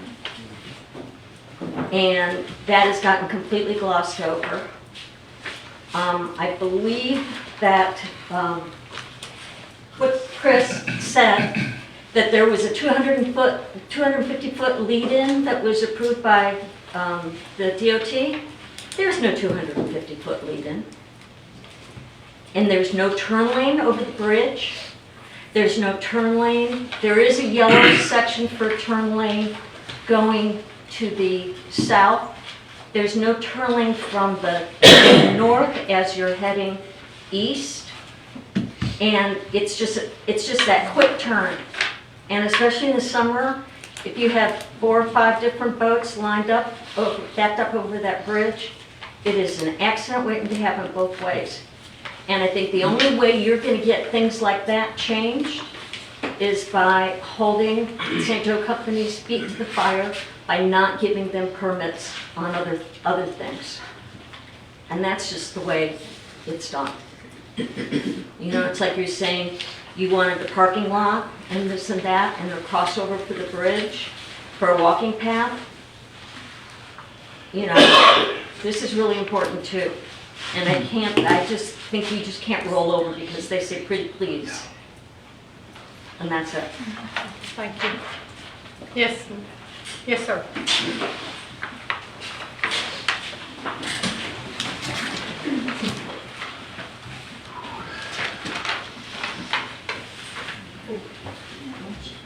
Jim Bush, 130 Palm Street. We've got two competing interests here.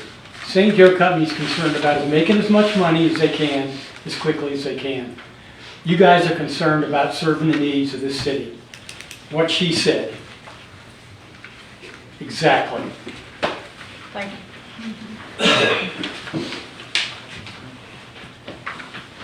Rob Priest, I've been to every one of their meetings since the hurricane. And every one of their dog and pony shows has been the same. Every citizen went up there, we talked about the boat ramp entrance, the way we didn't even want the apartments here. We wanted the apartments at the other end and the houses by the canal going out. So the apartments were the last thing between Tyndall and that. Nothing happened. The big dog and pony show they had at Beacon Hill Fire Department, they had honchos of the company were there. I talked to them about putting where the townhomes are now, a golf cart crossing, a path across where the road is right now. Oh, they thought it was a great idea. Nothing gets done. 2 years ago, when everything came before the council, you guys weren't sitting here. Nobody, I think Jerry was the only one. Everybody, I brought the same stuff up again about that walking path. And nothing. Nothing was done about it. And finally, at the Planning and Zoning Board, we brought it up. And then last time brought it up again and came here. And Rich Wolf figured out what's going on. He's new here. He wasn't involved with that before. And put a stop to it. You got nothing. Every one of these side streets on 98, you can't park on. None of them. All I did was add a little parking lot at the end with like maybe 30 cars. There's no way, 216 apartments, all the townhomes and the houses are coming in, people have to go to the beach. How are they going to do it? They're going to go down to the dedicated beach. And you're affecting everybody in Mexico Beach that lives down here. Because that dedicated beach is going to be like the 4th of July all the time. It's going to be nowhere to park. And what's the big deal? There's a road there right now. They can go right across, just make it dirt, put some gravel in there like they talked about, was talked about parking, the gravel there, putting the road all the way down. That probably ain't even gonna be developed for 7 or 8 years until they put their other 300-400 houses over there. But they need to do something now, because otherwise you're screwing everybody in Mexico Beach. And it's time for you guys to stand up to them and say enough is enough. Put it in. What's it gonna cost them? It's nothing. It's a damn drop in the bucket for them. Make them do it. It's in there. You can make them do it. It says right in there. It's right in the LDC, black and white.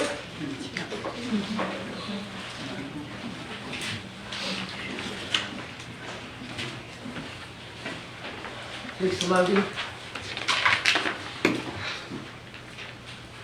We make most every other developer complete what they're supposed to do. This first phase that St. Joe wants to do has their canal parkway. Chris has said that they're going to have a design for us by the end of the year. Okay, that's 2 months away.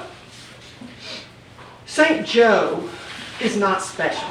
They think they are, but they're not. They are just another developer. And they should be held to the same standards as everyone else who comes and develops in this town. It is not unreasonable for the city of Mexico Beach to require St. Joe to finish what they're doing to move, as I said last time, those 480 people in this first phase to the beach. I added that there needs to be dune walkovers across the St. Joe property to the beach in the south to take the people from the north to the south beach. I doubt that's going to be under consideration, but there needs to be some pathway to move 480 people down to the beach without them getting in their cars and going to the rest of the town, because what that does is put 480 more cars onto our already taxed roads. It taxes our infrastructure even more than it is, and it is fragile at this point. And if you will look at the layout of the town, the roads are made to bring the people from the north straight down in more than 40 places, straight down to the beach. This development is basically another small town in itself. They have no way to bring the people from the north end of the development to the beach on the south end, except to overload the other 3 miles of town. And this is what the St. Joe Company does not get. They're not accustomed to having to work within a town and the city limits of this size, and to understand that their development affects every single person in this 3 mile stretch, and it cannot be St. Joe's way all the time. So their plan and their letter, and it was worded very politically correct, and it was very a very good public relations letter, but it stated that the timeline for this winding canal pathway to move the people is 7 or 9 years down the road. So we are to overtax ourselves, the rest of the town, for the next 7 to 9 years until they get that done. Why should they be allowed to do that? Thank you. Yes, sir? Hello again, Chris Hey, from Chris. Dewberry. Just to address a couple of the things, you know, an entire phase of the apartments was moved at the request of the city and the public during the PUD process. The boat ramp access road wasn't even in the original plan for this project, but because of concerns by the citizens, that was added in as well as part of the PUD conditions or suggestions for future consideration. Pretty substantial amount of time and money went into putting that there. That is the connection that was permittable by DOT. We went through a couple of iterations. And we are currently under contract, and we're scheduled to begin the work to do this parking lot and the pedestrian access to the south side. It's just a matter of having the time to get the survey done We've already started laying out kind of the concept plan outside of the survey. They've been following through on everything that has been brought up. I think that the letter enumerates things that they have done. And the parking and the pedestrian path has been a topic of discussion, but there hasn't been a hook or a timeline or something established. I think this is a great opportunity through conditions on a development order to put that in a hard, fast thing. Instead of discussing it as something to be done, it can be memorialized in a development order with conditions that says basically prior to even final plat approval, can't even go vertical with any homes, this stuff shall be done. And I think that that's something that would benefit the city in putting, a hard timeline in place. And it's certainly not anything that our client has any concerns with. Thank you.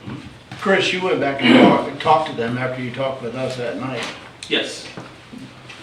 What did they say? I mean, we got the letter, it's a pretty letter, I mean, I understand it. Sure. It's true too, I mean, there's a lot. And the end portion of that letter that says, in December of 2023 with having plans for the city. Right. Yeah, that was discussed. I was specifically asked, if I'm gonna put this in this letter, you better follow through with it and make sure that the timelines are met. So we're working on it. We're under contract for it. We are building it into our survey schedule. It's not just a matter of going and pushing a bunch of gravel. It seems like a really simple ask, but there's regulations. There's, following the city's own LDR. There's engineering requirements. So there are things that need to be looked at and designed from our perspective. But yes, sir, to answer your question, it was discussed, and specifically the commitment in the letter about December of 2023. For design and sign. Correct, for having a design to the city to look at. There'll be permitting and stuff after that. It won't quite take, for something like that, it won't take as long as some people have thought it might take. But regardless, if a condition's put in the DO that says prior to final plat approval, this stuff shall be done, then it shall be done before the final plat is approved by the city. Chris, is that, you're talking directly across from the townhouse? Yes. Okay, that road, that dirt road, right across from there? From the townhouse? That's something that we're trying to build into it and see if DOT will allow, it's an informal road right now, kind of a, Yeah, but it's not really a timber road. that's their property there, and that was already in the plat approval for phase 4 and 5. Yeah, So I mean, absolutely. it's there. But the putting we're calling it temporary, but it would essentially be a permanent connection in the eyes of DOT. That's something that would have to go through their approval process. But yes, that's the general location of this parking lot that we're talking about. And that's what you're talking about, them adding in the timeline, Correct. saying that's in there. As a condition. That should be that's what we asked for. That's what we asked for. Well, and I think it came up at the very end of the previous meeting, but I offered that at the very end of the meeting. But again, same thing. We definitely don't mind there being a condition of the permit or the development order in this case. What do you feel is a reasonable timeline? Well, the permits, don't know exactly how long those are gonna take, construction of it, but, typically what I see is when development orders are issued with conditions, they hang it up on the next step. Yep. It's like, okay, cool, yeah, you can go out there and build the infrastructure for this, but you can't go vertical with any homes until you do X and Y. And there's no way that they're gonna spend the money to do that development of the infrastructure and then not follow through and not be able to get a final plat that allows them to officially subdivide and sell and build. I thought what we were hung up on was the stuff that wasn't done in phase 1. It's not that it wasn't done, it's that it doesn't have a timeline.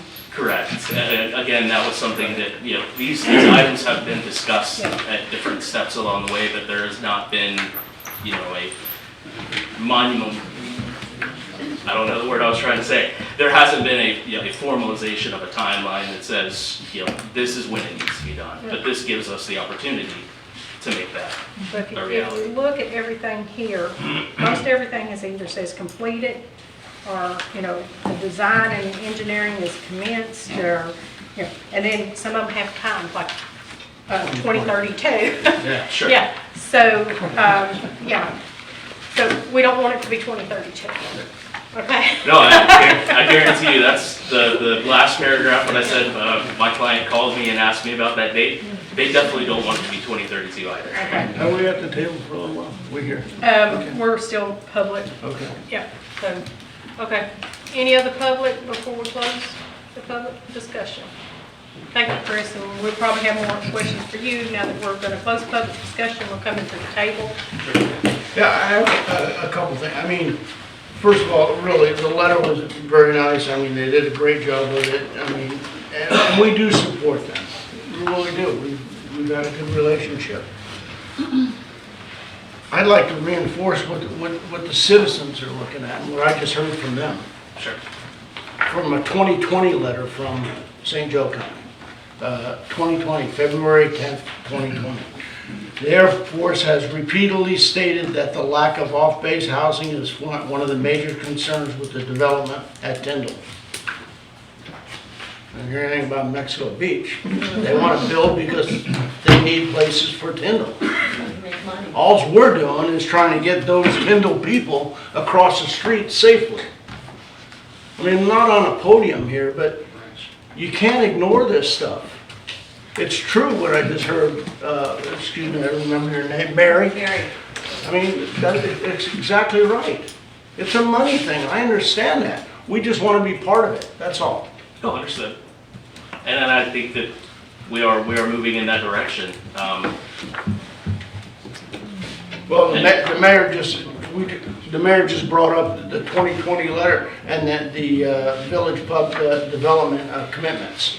3032. I mean, some of the stuff dates, and some of them don't even have dates on them. Anticipate a time frame for apartment buildings 1 through 6. They're already built, they're completed. The remaining buildings are 7 through 9. They're built, they just need to get completed. And before the 2023. But that has nothing underneath it for a timeline to have the gravel parking lot on the south side. Understood, and that's why I brought up the opportunity of adding a condition to this development order approval, is that puts a timeline on it, where there hasn't really been a timeline put on it to this point. But it puts it a hard, fast commitment, puts it at least a step in the process as a timeline. So, okay, so let's just paint a scenario here that we approve this with a condition. When would y'all be at the point of going vertical? 6 months? 3 months? You know? It would be more on the order of 6 to 12 months. 6 to 12 months. Probably towards the end of that. I mean, it's a substantial amount of work. So you're saying if we put a timeline on this and a stipulation on this, that before you go vertical, you got to have this parking lot. How long from there would it take to go vertical? A year? Less? More? From the time the parking lot was done? Yeah. Or- Yeah, I'm just kind of getting the timeline. Sure. They would start, you know, it would be home builders doing it, so certain ones would start going vertical. So these are all different, okay. But, you know, I'm thinking- nothing can be done as far as officially transferring the property to a home builder under a contract or going vertical until the final plat is approved by the city. Gotcha. Okay. So we're That's- thinking maybe 12 months that should be, and y'all would be ready to sell you're selling individual properties, I'm sorry. Correct. I don't have those back in front of me from last time. Yeah. But, so you're selling it, so before you can sell any of these lots, that parking lot should be in place. That's correct. Okay. Linda, you got anything? So when we're talking a parking lot, are we talking about an acre of land and you're gonna throw a bunch of gravel in it?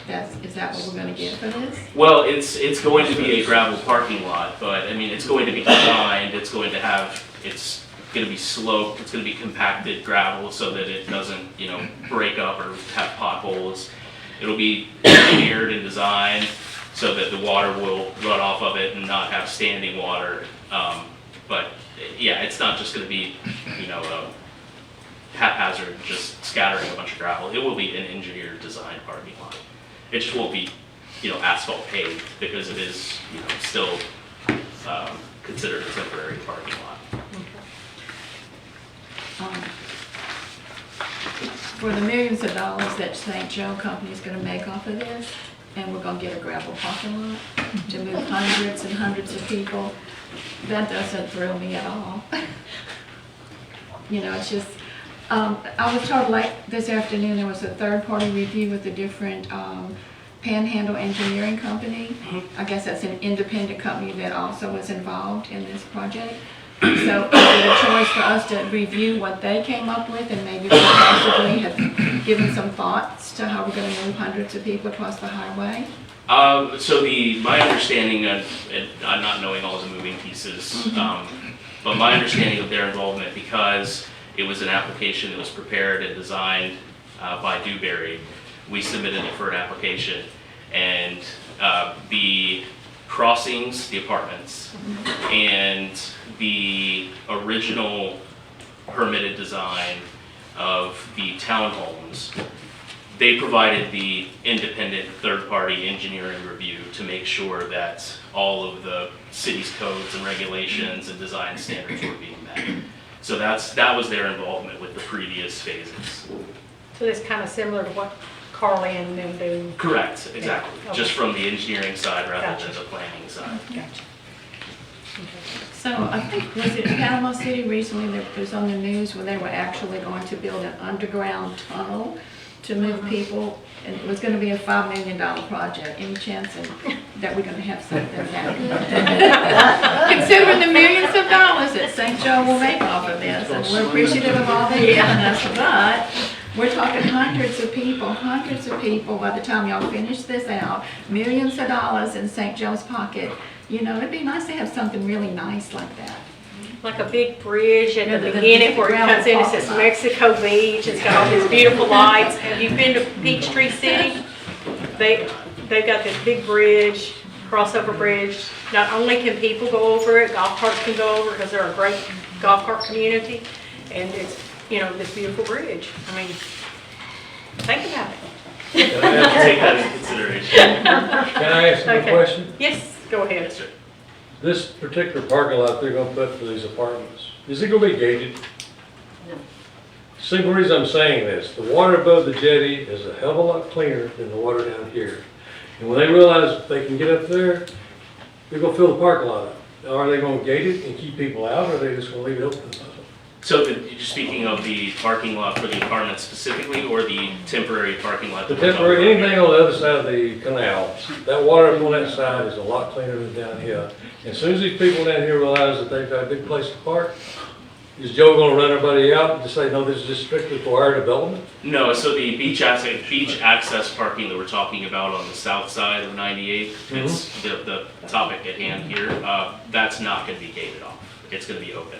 Okay, The reason I asked the question is specifically what parking lot is, the apartment buildings do have a gate, but that's for the residents. But this parking lot that we're discussing now, it won't be gated off. Can I ask Yeah. a question about, when you have this parking lot, how are they gonna get from that parking lot to the beach?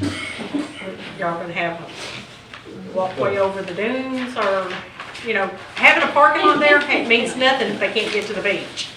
So a walkway over the dunes would be a much longer time frame anyway because So they're just gonna walk over the dunes. species concerns. There is an access at the end of Canal Parkway right now, but putting a new dune walkover, we have permits for all the wetland impacts and such, but there are species concerns. There's a lot of moving pieces with that. I hate to ask, are they gonna put a red light up there? There's people on this side of the road's gonna try to go to that side, and this gonna clog up 98. In the summertime, it's just like this. You can have everybody in those apartments and houses trying to go to the beach, and they're gonna try to walk across 98. The ones that can walk. The ones that can't walk are gonna take a golf cart across 98. Okay. And get down to the beach, because it's a half a mile down there where they're gonna try to go. Okay, excuse me, I'm gonna bring this back to order, okay? Okay. Thank you. All right. I hate to do this, but yes, Mr. Bush. Yeah, I Your realize hand's the been up for a while. public comment section is over. Yes, You sir. guys have a new option here that we weren't looking at before. Yes, sir. And if you're considering, I would urge you not to forget the boat access road, because that's a goat road right now, and that thing needs to be fixed too. Yes, sir, thank you. Yes, ma'am, I'm sorry, I did tell you all to make you. Well, I just wanted to suggest that if you really want to ensure that your timelines are met, you can put into your requirements liquidated damages. And then therefore, if they don't make the timeline, then they have to pay you a certain amount of money. And liquidated damages is an accepted procedure within the construction industry. Okay, thank you. Okay, back to the table. Terry, did you have anything you would like to have input on this? Yeah, there's 2 or 3 things for me. I mean, did everybody get this letter about what St. Joe has done for us and about the 88 acres and the 25 acres and the boat ramp parking and in the Canal Street, what they give us, leased us to let us use? And it also says in this right here that caught my eye about additional parking on the south side of Highway 98 will be provided. Chris, that's what, we got it in black and white now. Sure, absolutely. Will be provided when commercial development orders are submitted. So, That could be years before development or commercial. And I think they're talking about a permanent parking lot at that point. Correct, yeah, so on the south side of the PUD, there are commercial properties that have some delineated specific beach parking. That's what that's referring to. And we do know, this council knows, we may not have all been sitting here, but we do know that St. Joe Company has been a good partner and they have provided with our citizens with a lot of extra stuff, boat ramp. It's a little scary to me, honestly. As a citizen, I was scared with the boat ramp being a leased item. That's scary when we're a fishing village. But yeah, and I agree that I think a timeline is good personally. You got anything before we? Sure, I got plenty. Okay. I don't much care about the letter, not being disrespectful, don't care. Don't need to be reminded what you did for me, we'll try and get a favor on it, doesn't matter. However, in 2015 and 2016, somewhere in there was a hotel that was proposed at 33rd and 34th Street, and there was hours-long meetings over and over and over again. We don't care what you do on the other side of the bridge. Put it over there. We don't care. We don't care. We don't care. Now we care. Somebody made the comment, same standard as everyone else. Don't know who made it, but I wrote it down because you're right. We have to have the same standard to everybody else. I've never heard a discussion about anybody providing beach parking ever when they developed here. What are we going to do on 386 with the developments that are being proposed there? Are we going to require them to bring us beach parking? They meet our planning regulations, they meet our floodplain, they meet our engineering requirements. This is why we have impact fees. They pay us an impact fee. We provide parks and recs. If it's beach parking, that's our responsibility. That's what we do for 15th Street. That's what we do for everybody else. I'll vote to support with conditions, but I'll vote without conditions because I don't know why we continue to argue over something that meets our rules. That's all I have. Yeah, I just think it just answered your part of it. I think at some point you get where you need to make a request of certain things. If this was a town of 200 people and they're building, those apartments, that's one thing. But we're increasing in size. Mm-hmm. There's a huge safety issue with 98, and I think it needs to start being addressed with developers. If they're going to build on that north side, we ought to get some assistance to get them across. And I think that's all we're asking. It's not that you do it every time. I just think right now is a good time to ask. And speaking of going across, should we put a light, I mean, a crosswalk down there, from there to their parking lot with a button, because even though that's 35 through there, it's still dangerous, even if somebody's going to be walking across the road instead of driving across that road. I do like the flashing lights they have. I think that's a DOT DOT, request, but that's that's probably one I could get But that, answered. the city would have to consider that too, 'cause so that'd be an expense on us. If you're on that committee, you on that committee, Dolly, that's where I got these lights. Okay. Till later at the range of. All right, so is there any more discussion at the table for this? Since I think we've made our concerns known to Chris, is there any way we can just table this situation and not do a vote? But just Chris come back with a plan, you kind of have thoughts on what we want and how important that is. And just table it and then come back with this glorious plan, the creative mind that you have, know our concerns. Problem is, it hasn't been tabled, it's been flat out denied. Hang on. Is it possible to, Hang on. Are you kidding? So if it's been denied, it's been denied, right? So Well, they're bringing it back to us, to us. then why can't we delay it again until we have a better plan? We don't have any kind of concrete plan, but a promise of a gravel parking lot. And St. Joe is a company that, you know, I don't know if anybody has read The Green Empire, but it gives the whole history of St. Joe Company over decades and decades, and it's not a good history. I've noticed, Chris, you often say my client, and you avoid saying the word St. Joe because it does have a bad taste in a lot of people's mouths. People don't trust St. Joe Company. I'm sorry, that's the truth. I know they've been generous to our city, but they think about their shareholders and the millions of dollars that they're going to make. That really is the bottom line. We all know that. We're just asking for, we know our city is going to change drastically. It's never going to be the same because you're bringing in hundreds and hundreds of people. We're just asking for a little help. And I think we deserve more than a gravel parking lot. You know, y'all can do better than that, and I think we should just hold off until you can come up with a much better plan. Okay, Rich? yeah, the gravel parking lot, I mean, for me is at least something. It's addressing a problem with people driving across the street, parking somewhere rather than on single streets. So I see that as a solution. I don't like the fact that we don't have a timeline on it, and the first phase is pretty much built already. So we're already dealing with 200-300 cars already. So I think if we could do something by telling them, yes, we hadn't authorized the second phase, but in the first quarter of 2024, we want the gravel parking lot open. By when, what'd you say?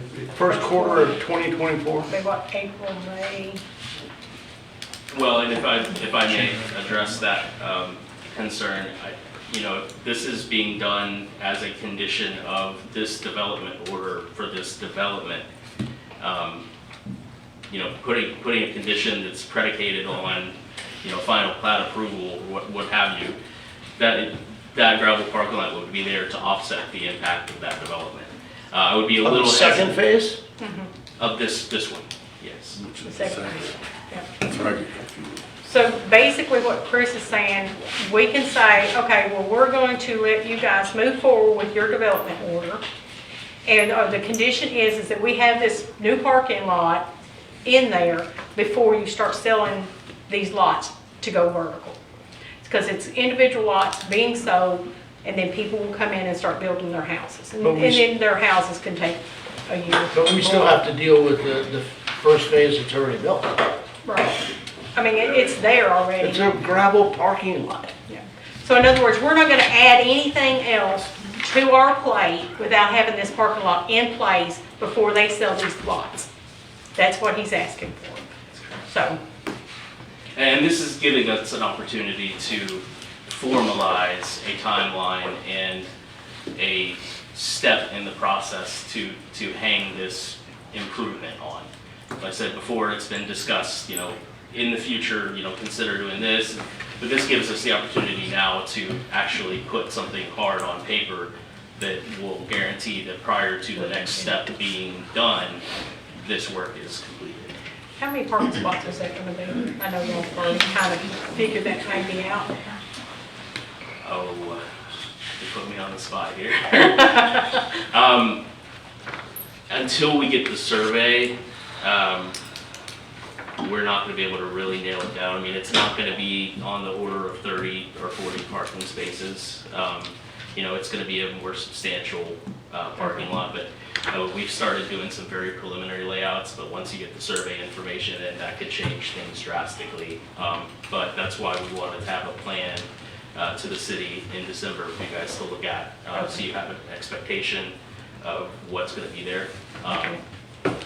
Express any concerns with it, what have you, and then we can finish things up from that point with the design. All right, so I'm gonna entertain a motion for St. Joe, for Salt Creek Phase 2 with, I'll just entertain a motion, y'all can just come up with a motion. Wait, you remember your motions can be approved, deny, or even table. Can I just ask a clarifying question? Yes, that'd be fine. He's asking for approval of phase 2 development order, Correct. contingent upon rebuilding or them doing this parking. But the only thing that we're stopping them, they don't have to do it, and we're just not gonna let them go vertical, which could be a long time from now, right? So that parking lot could sit there not being done we're just not letting them move forward with phase 2. We can say, you can move forward, here's my thoughts, just before we go to a motion, I guess. We could say, okay, yeah, you can do it on this, we'll give you approval, just move forward with phase 2, with the condition that you come back in December with this, how many parking spaces and the plan, and then have this plan finished At a certain time. at a certain time frame. Am I reading this wrong? I mean, does this not say that their 2020 letter, not say that they're gonna supply parking for the first phase? But the first phase is there, so. I know unless they haven't we- supplied the parking, it doesn't say parking on the north side, it says parking on the south side. Additional parking on the south side of 98 will be provided when commercial development orders are submitted south of Highway 98. It's south, commercial, that's the commercial, that's a totally different one. That has nothing to do with phase 1 or phase 2. So we're talking about, they've got the apartments there. We can't go back and say, oh, well, you didn't put a parking lot, so we're not gonna let you do anything else. Their timeline of 2020 said the parking lot would be 2032. Yeah, and that was, Phase 15. yeah, phase 15, I was gonna say, and I think that's a lot of phases out.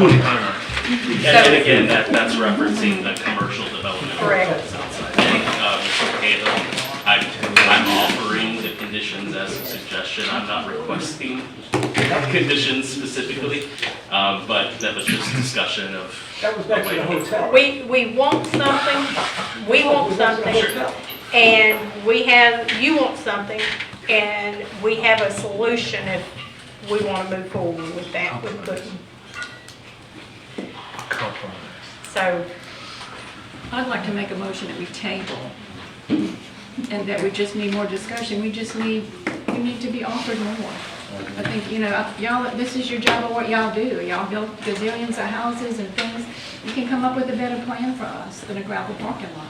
So come back to us and let us know what your thoughts are, and then we can go from there. so I have a motion to table. Do I have a second on the motion to table?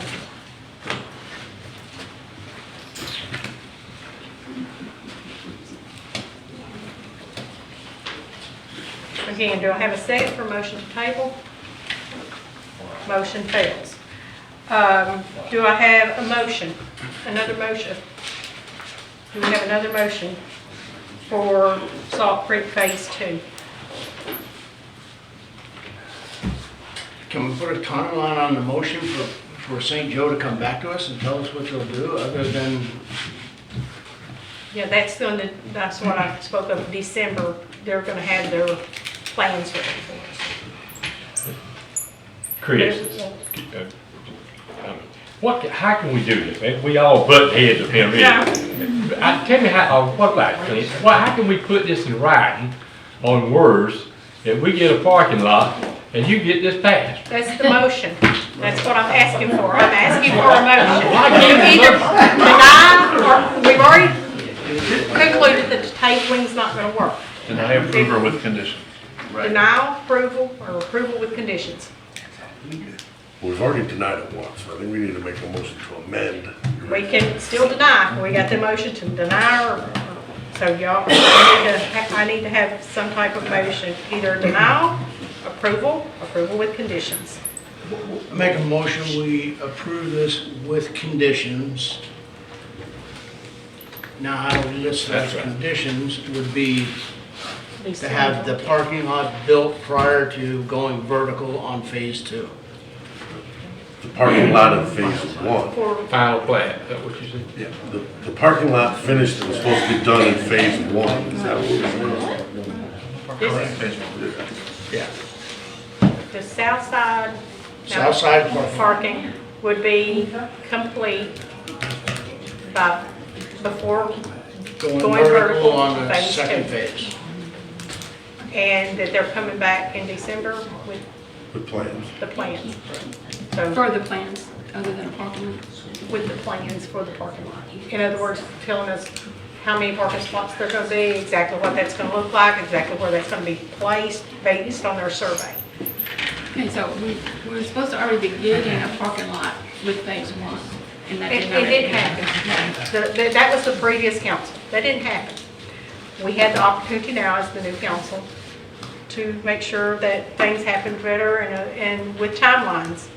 Where does it say that phase 1 had a parking lot at the beginning? I must be missing it. I see phase 15 has a parking lot. I was gonna say, hang on.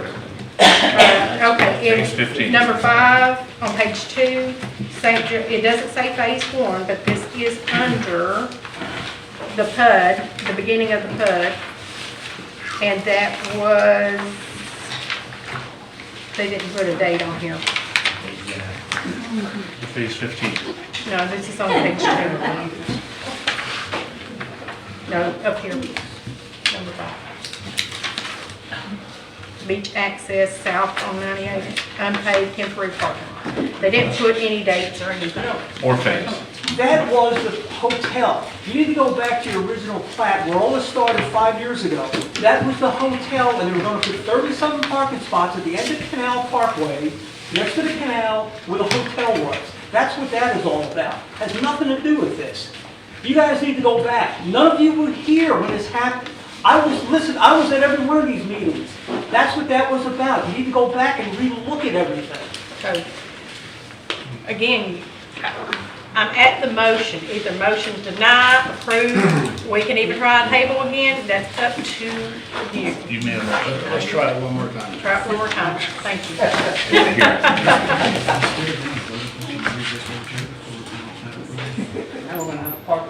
Temporary parking lot. Yeah, temporary. Going vertical.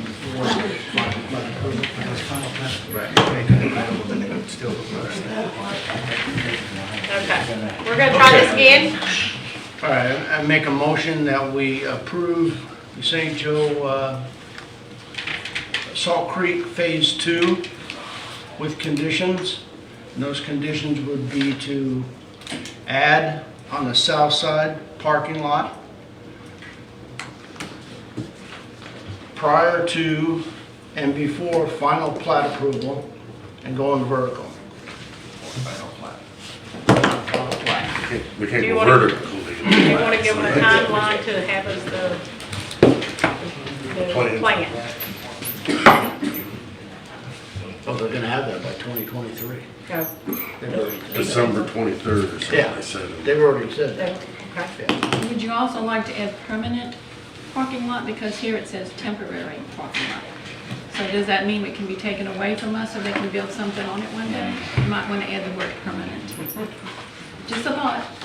Don't assume anything. Gravel's not permanent. Well, right here it says temporary gravel parking lot. So just the word temporary says, to me, gravel, get rid of the gravel, they can build something. They're going to build something on it. And take the parking lot away? No, they're gonna they're gonna have they're gonna have a commercial area, and they're gonna have a permanent parking lot when that comes, but that's way down the road. I second that motion.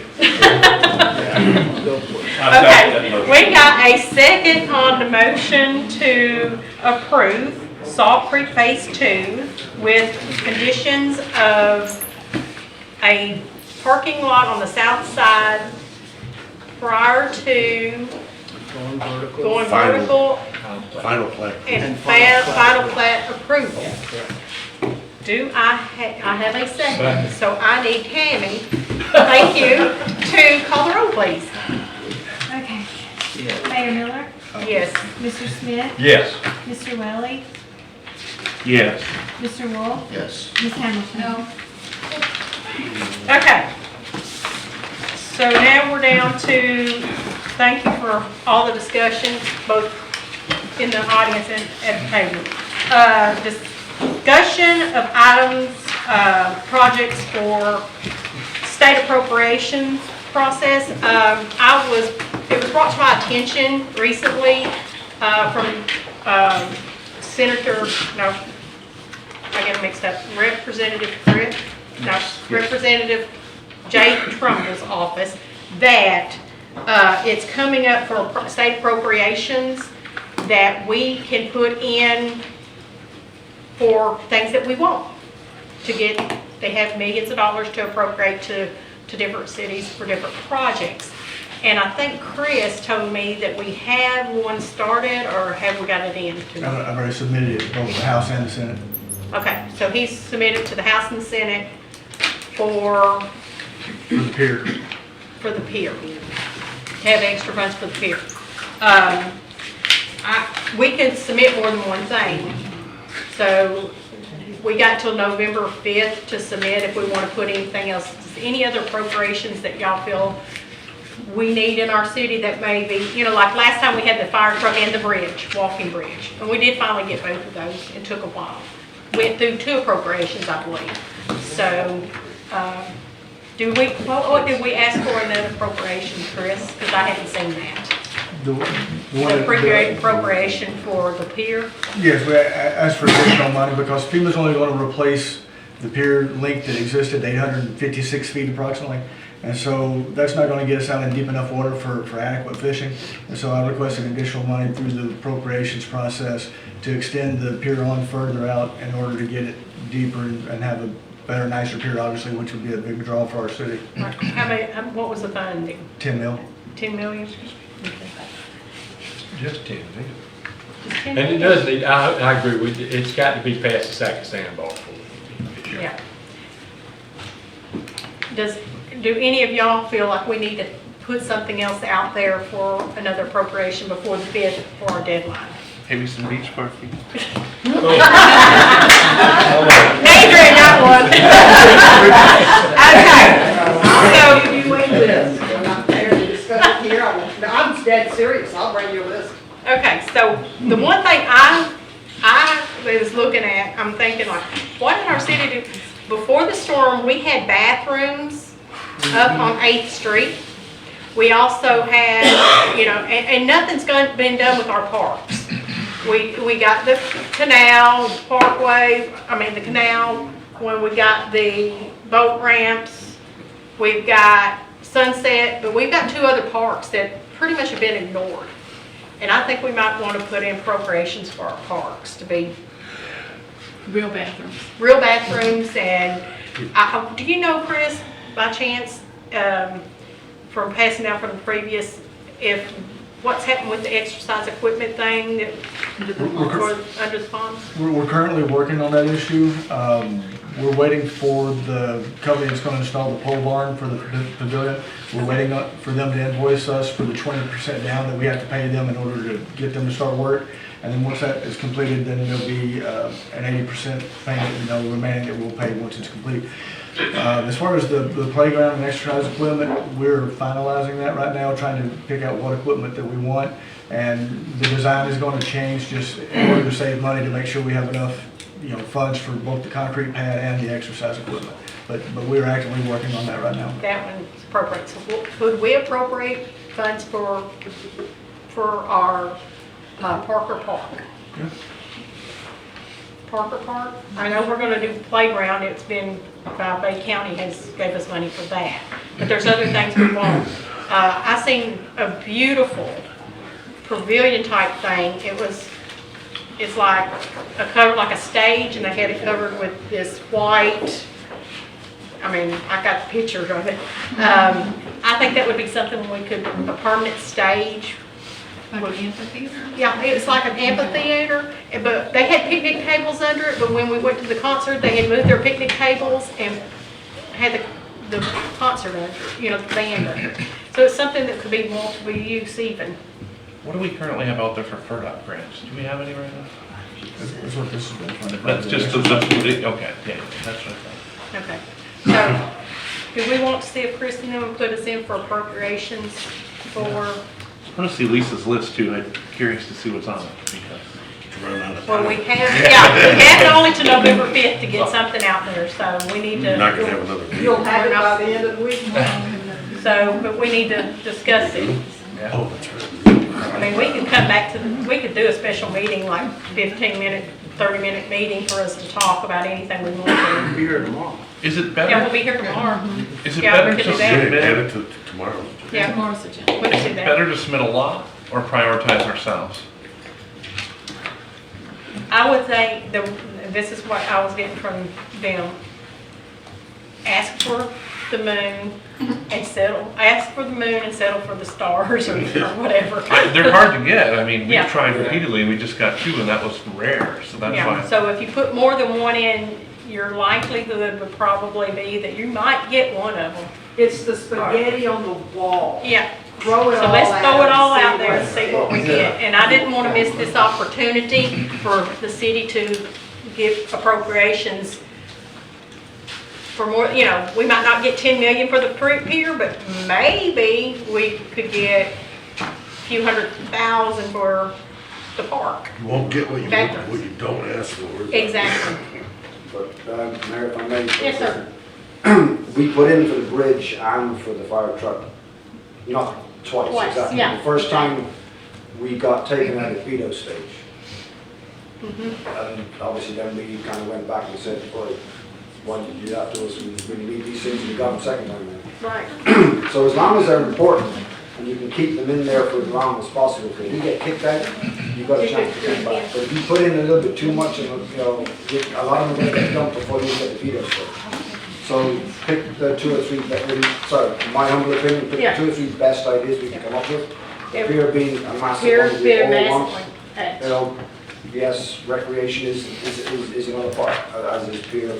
But, you know, don't do 10 or 15 No, because you're just. I'm they're not even thinking gonna one get the other veto one. stage. I'm thinking one other one. Just go with 2 really good projects that are very important to our city and our citizens and move forward with those. And then, you know, if we get one of them this time, then next year maybe we appropriate the second one and another one. So you want, we're gonna, this was just a discussion. We can table this and discuss it tomorrow. If Lisa wants to bring us a list, and other people bring your ideas tomorrow evening. Okay? All right. Then we have discussion for FDOT 16th Street easement.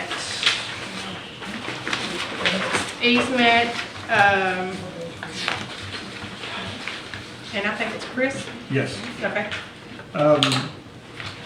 FDOT is going to be doing a lot of work on Highway 98 over the next few years.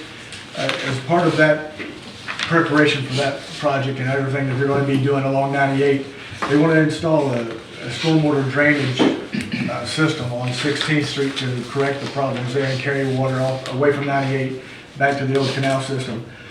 We would still own the right-of-way on 16th Street. We would just give them a perpetual easement, and they would come in and maintain that and maintain the stormwater system that they're going to put in, and the stormwater system at the outfall is going to include a large, box culvert, and they'll also maintain that.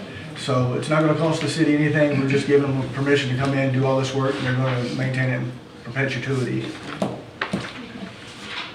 Can we beg them to include the catch box by Gulfview Motel?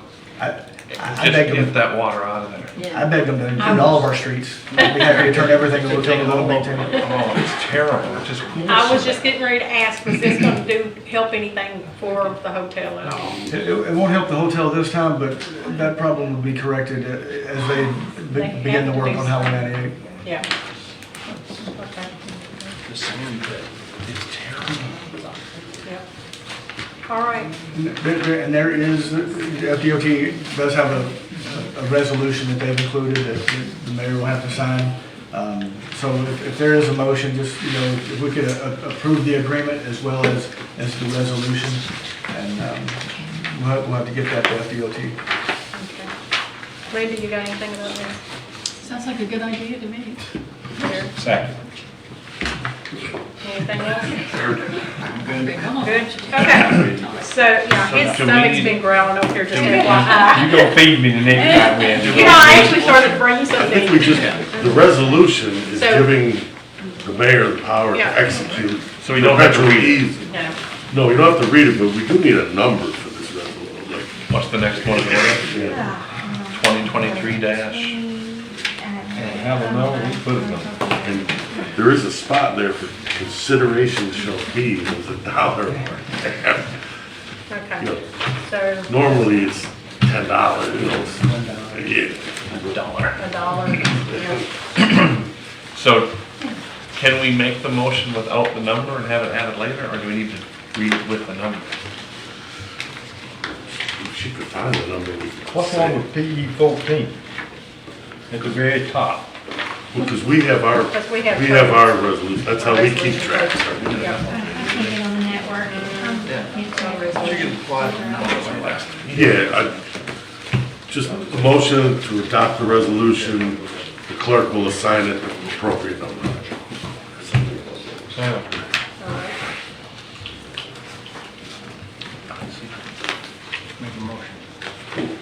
I will entertain a motion now to help FDOT 16th Street. Make a motion for the FDOT perpetual easement request and assignment of the ordinance number. Resolution. Make a motion to approve resolution, the resolution for the perpetual easement, the clerk will assign a number, the appropriate number. Okay? I'll second that. Point of order, please. Shh. We're trying to do business here. Okay, she can't hear us, but what do you? Okay, you might repeat all you just said, because I couldn't hear anything because of my chatter back here. We haven't, Make a motion to approve the FDOT perpetual easement request Resolution. resolution. And instruct And the clerk then to instruct the sign it. clerk to add a number at a later date. I'll second. There we go. second, got her, Pam Conroe. Who's second? Who's Miss Hamilton? She did. Okay. Mr. Smith? Yes. Mayor Miller? Yes. Mr. Lilly? Yes. Mr. Wolf? Yes. Ms. Hamilton? Yes. Okay. Great meeting, I appreciate it. Okay, next on there, citizens' comments. Anybody have any comments? Close out. And I want to talk about that too. Maureen Hardwick, 37th Street, and I want to address the request that, for citizens' comments, that you have to state your name and address.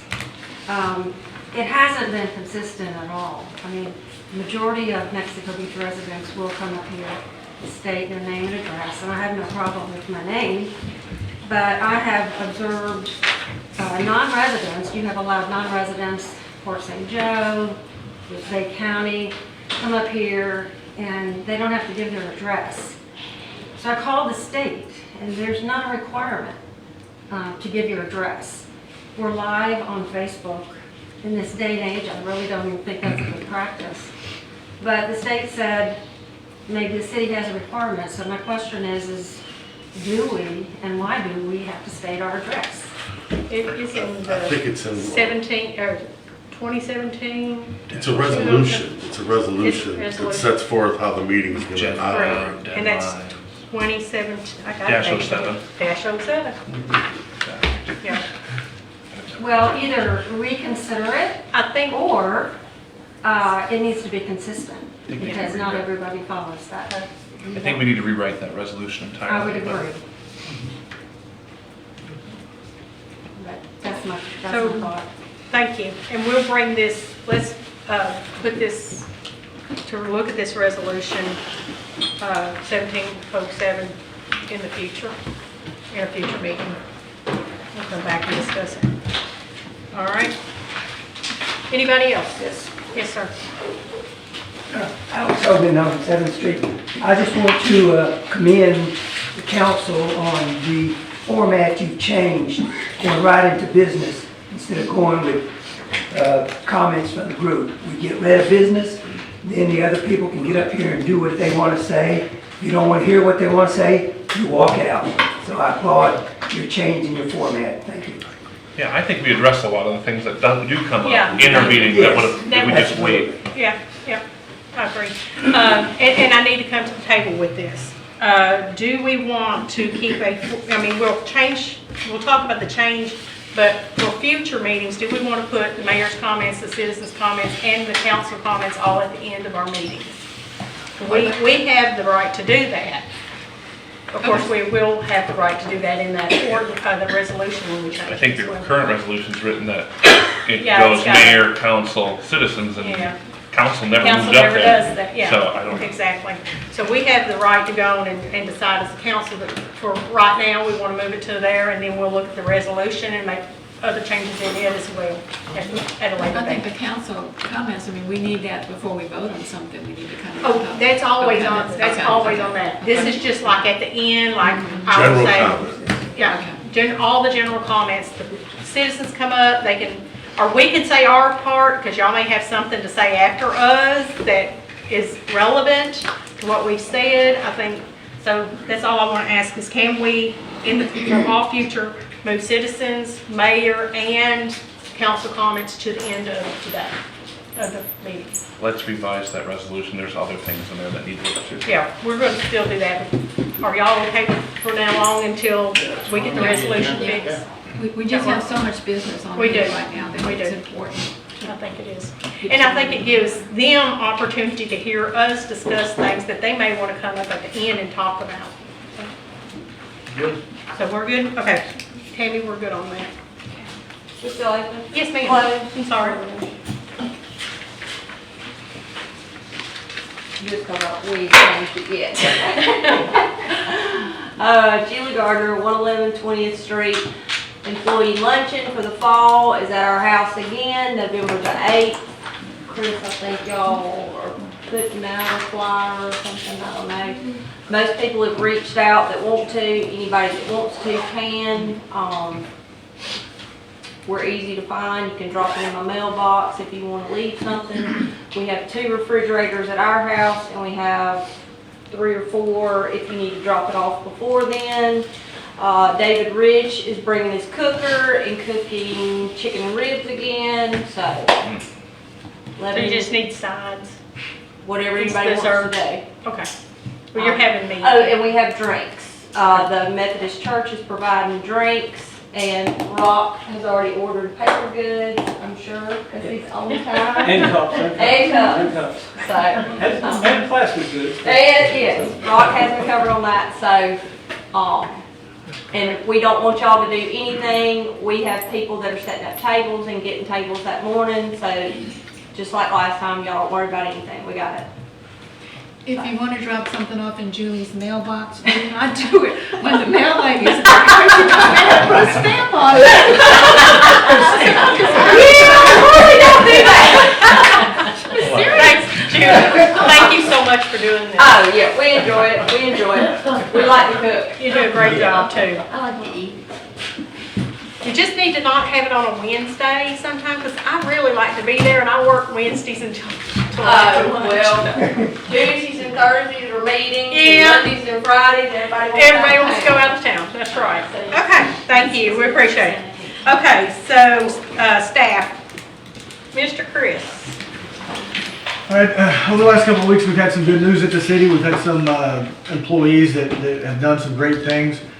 Garrett Garland, who works in our water and sewer utility department, he passed his Class C water certification, and right now we're waiting for the state to approve his license. That was the first time he tested, so it was very impressive, and we're very, very happy with him doing that. Secondly, we had two firefighters, Ryan Gallagher and Sean McGann, who were both promoted last week to engineer EMTs. So again, all three of these employees, it's huge accomplishments for them, but it's also, you know, huge assets for our city. It's impressive. So shout out to all those guys. The next thing is the Bay County Tax Collector's Office will be at City Hall on November the 7th from 10 a.m. to 2 p.m. Anyone is able to stop by, talk to the tax assessor or the tax collector if you have any questions, or if you want to pay your property taxes while you're there, you can do that also. And, nothing we're all gonna y'all paying your taxes. The earlier you do it, you know. Okay. Couple things for the council is there's going to be some future agenda items you need to be aware of and thinking about between now and the November 14th meeting. Ordinance number 739 and 775 eliminated the Planning and Zoning Board City Council reviews for commercial development orders. Those are expiring, so you need to decide if you want to extend that out, you know, keep waiving the Planning and Zoning Board of City Council reviews to try to encourage more businesses to come into town. Obviously, they've got to build back, you know, similar to what was there pre-storm. If not, then they'll just expire and we'll go back to the way we operated, you know, before Hurricane Michael. So that's something to be thinking about. Also, the November 28th and December 26th city council meetings. Those are normally interrupted or canceled due to the Thanksgiving and Christmas holiday. We just need to be thinking about what we're going to do with those, whether we're going to hold them, cancel them, or move them.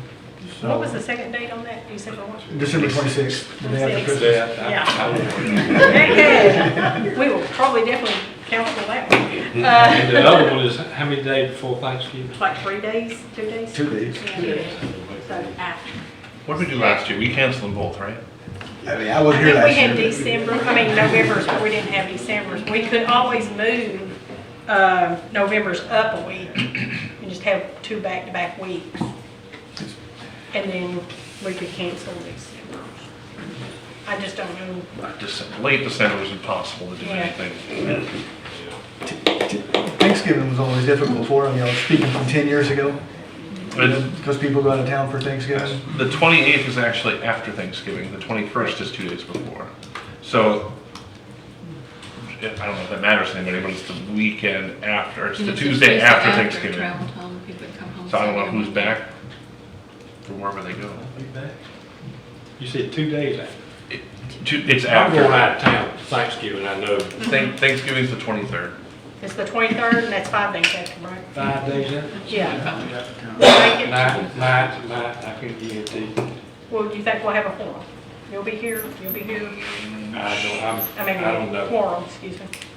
You're talking about the 28th, right? Yeah, 28. I could be gone. Everybody check the calendars and we'll check it back tomorrow. Let's do that. Everybody look at your calendars and let's decide Got a on the meeting tomorrow. 14th. Got a meeting tomorrow. December 26th, I know for sure is a no. Yeah. Thanksgiving Day is a if for me, so I'm gonna just say no. I think if we're gonna cancel the December meeting, we need to have our November meetings. Otherwise, we're gonna get things way behind, and we've already gotten way behind, and we've had to have 2 meetings back to back because of it. So let's talk about that maybe on the 14th. That'd give you, everybody should know tomorrow the 14th, what we want to do about November's. Tomorrow the 14th. Y'all will come back tomorrow night? I'm good on the 28th. I know that already. So the 26th, I know. 28th is 26th, you're what? Christmas, I'm not good. The 20th of November, I'm here. Okay, I'm here. I'll be here. You're here. So we'll have a quorum, whether Rich or, okay. All right, so let's just keep the November meetings and cancel the December 26th meeting. Chris, did you want to discuss this law about enforcement? Yes, I was saving it for last. November from the 21st to 28th. No, it is the No, it's 28th already. Oh, it is? Yeah. 28, yep. So November Middle be week. unchanged, December only be canceling the one after Christmas Day. Okay? Lastly, I emailed the city council, the law enforcement service agreement from Bay County Sheriff's Office this morning. The sheriff contacted me yesterday, stated it was an oversight on Bay County's part that they did not send this agreement over to us during the budget workshop process. But you have it, they've gone up in price 5%, they do that every year. They've got 6 deputies, 1 supervisor who are assigned here. The total amount of the contract is $1,017,107. And obviously, this is a budgeted item. We're not gonna, tell the sheriff's office we're not paying them. But the budget was not that much, it's not $938,263. There's a difference of $78,844. Okay. We'll absorb that. We can find that money in our budget. Okay. Is that another deputy? No, there is discussion about putting another deputy out here for half of the year, and that would be an additional $50,000 if that was to happen. After April, you'll tell you, April. Yeah, and also there was a typographical error on the front page of the contract I emailed out this morning between the number of deputies. It said 5 and in parentheses it was 6. Yeah, But I was gonna point that out. Yeah, I got with the sheriff's office and they corrected the Okay. contract after that point, and so it is 6 deputies. So, Is there a way to beef up the police protection during the summer and then kind of taper it off during off-season? So we would be hiring and firing, but maybe have the deputies, that are the additional deputies during the summer, they could be reassigned someplace else in Bay County, might help the budget. Well, whenever we get the additional deputy for half the year, I don't think they fire him at the end of that time. They reassign. Yeah, they go somewhere else. Now, talking to the sheriff yesterday, ultimately his goal is to have 8 full-time deputies here in Mexico Beach, and that way they'll have 2 officers per shift for officer safety. We just don't need the same protection off-season as we do with the influx of tourists in season. Rather have the cops and not need them than need them and not have them. Amen. okay, so I went back and looked at 2019 when this came in. We had 5 and 1, and we were paying $641,667. We paid an upfront cost of $190,000. That was 2020. They went up 2020 to 2021, 2021 to 2022. We still have 5 and 1. We paid $7,771 and $7,700. Lord, I'll get it right in a minute. 771,750. Okay. Plus, then we added in April another $50,000. That brought us up to $820,750. And now we're going up to over $1 million. And we budgeted for $938. So we've had a 37% increase in that 3 years. That's a lot. Well, prices have gone up obviously on everything, equipment. And talking to the sheriff, we've got the 6 deputies and the 1 supervisor.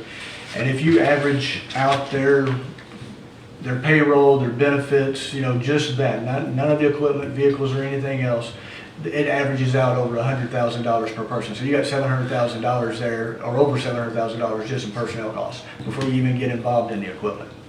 So that's obviously personnel in any business is your number 1 expense.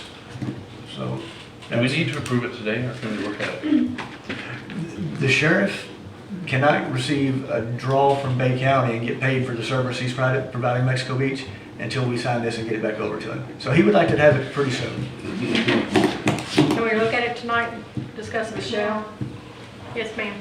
If I'm not mistaken, when we switched to the sheriff's office, Sheriff Ford agreed to work with us that first year for what we would have paid the police department, telling us at that time that it would be a significant jump the following year, and there would be a 5% increase every year after that. So that first year is sort of an anomaly. So basically, we went up 20% from 2022 to now. So that's 5% a year. Man, that's half. Because then you're adding another person. A man, that's half. We got half. So I was just looking at it, just wanted, for it to be, so you see what we're getting and what we're paying.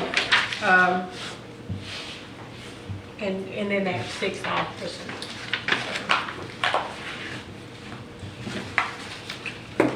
Go ahead.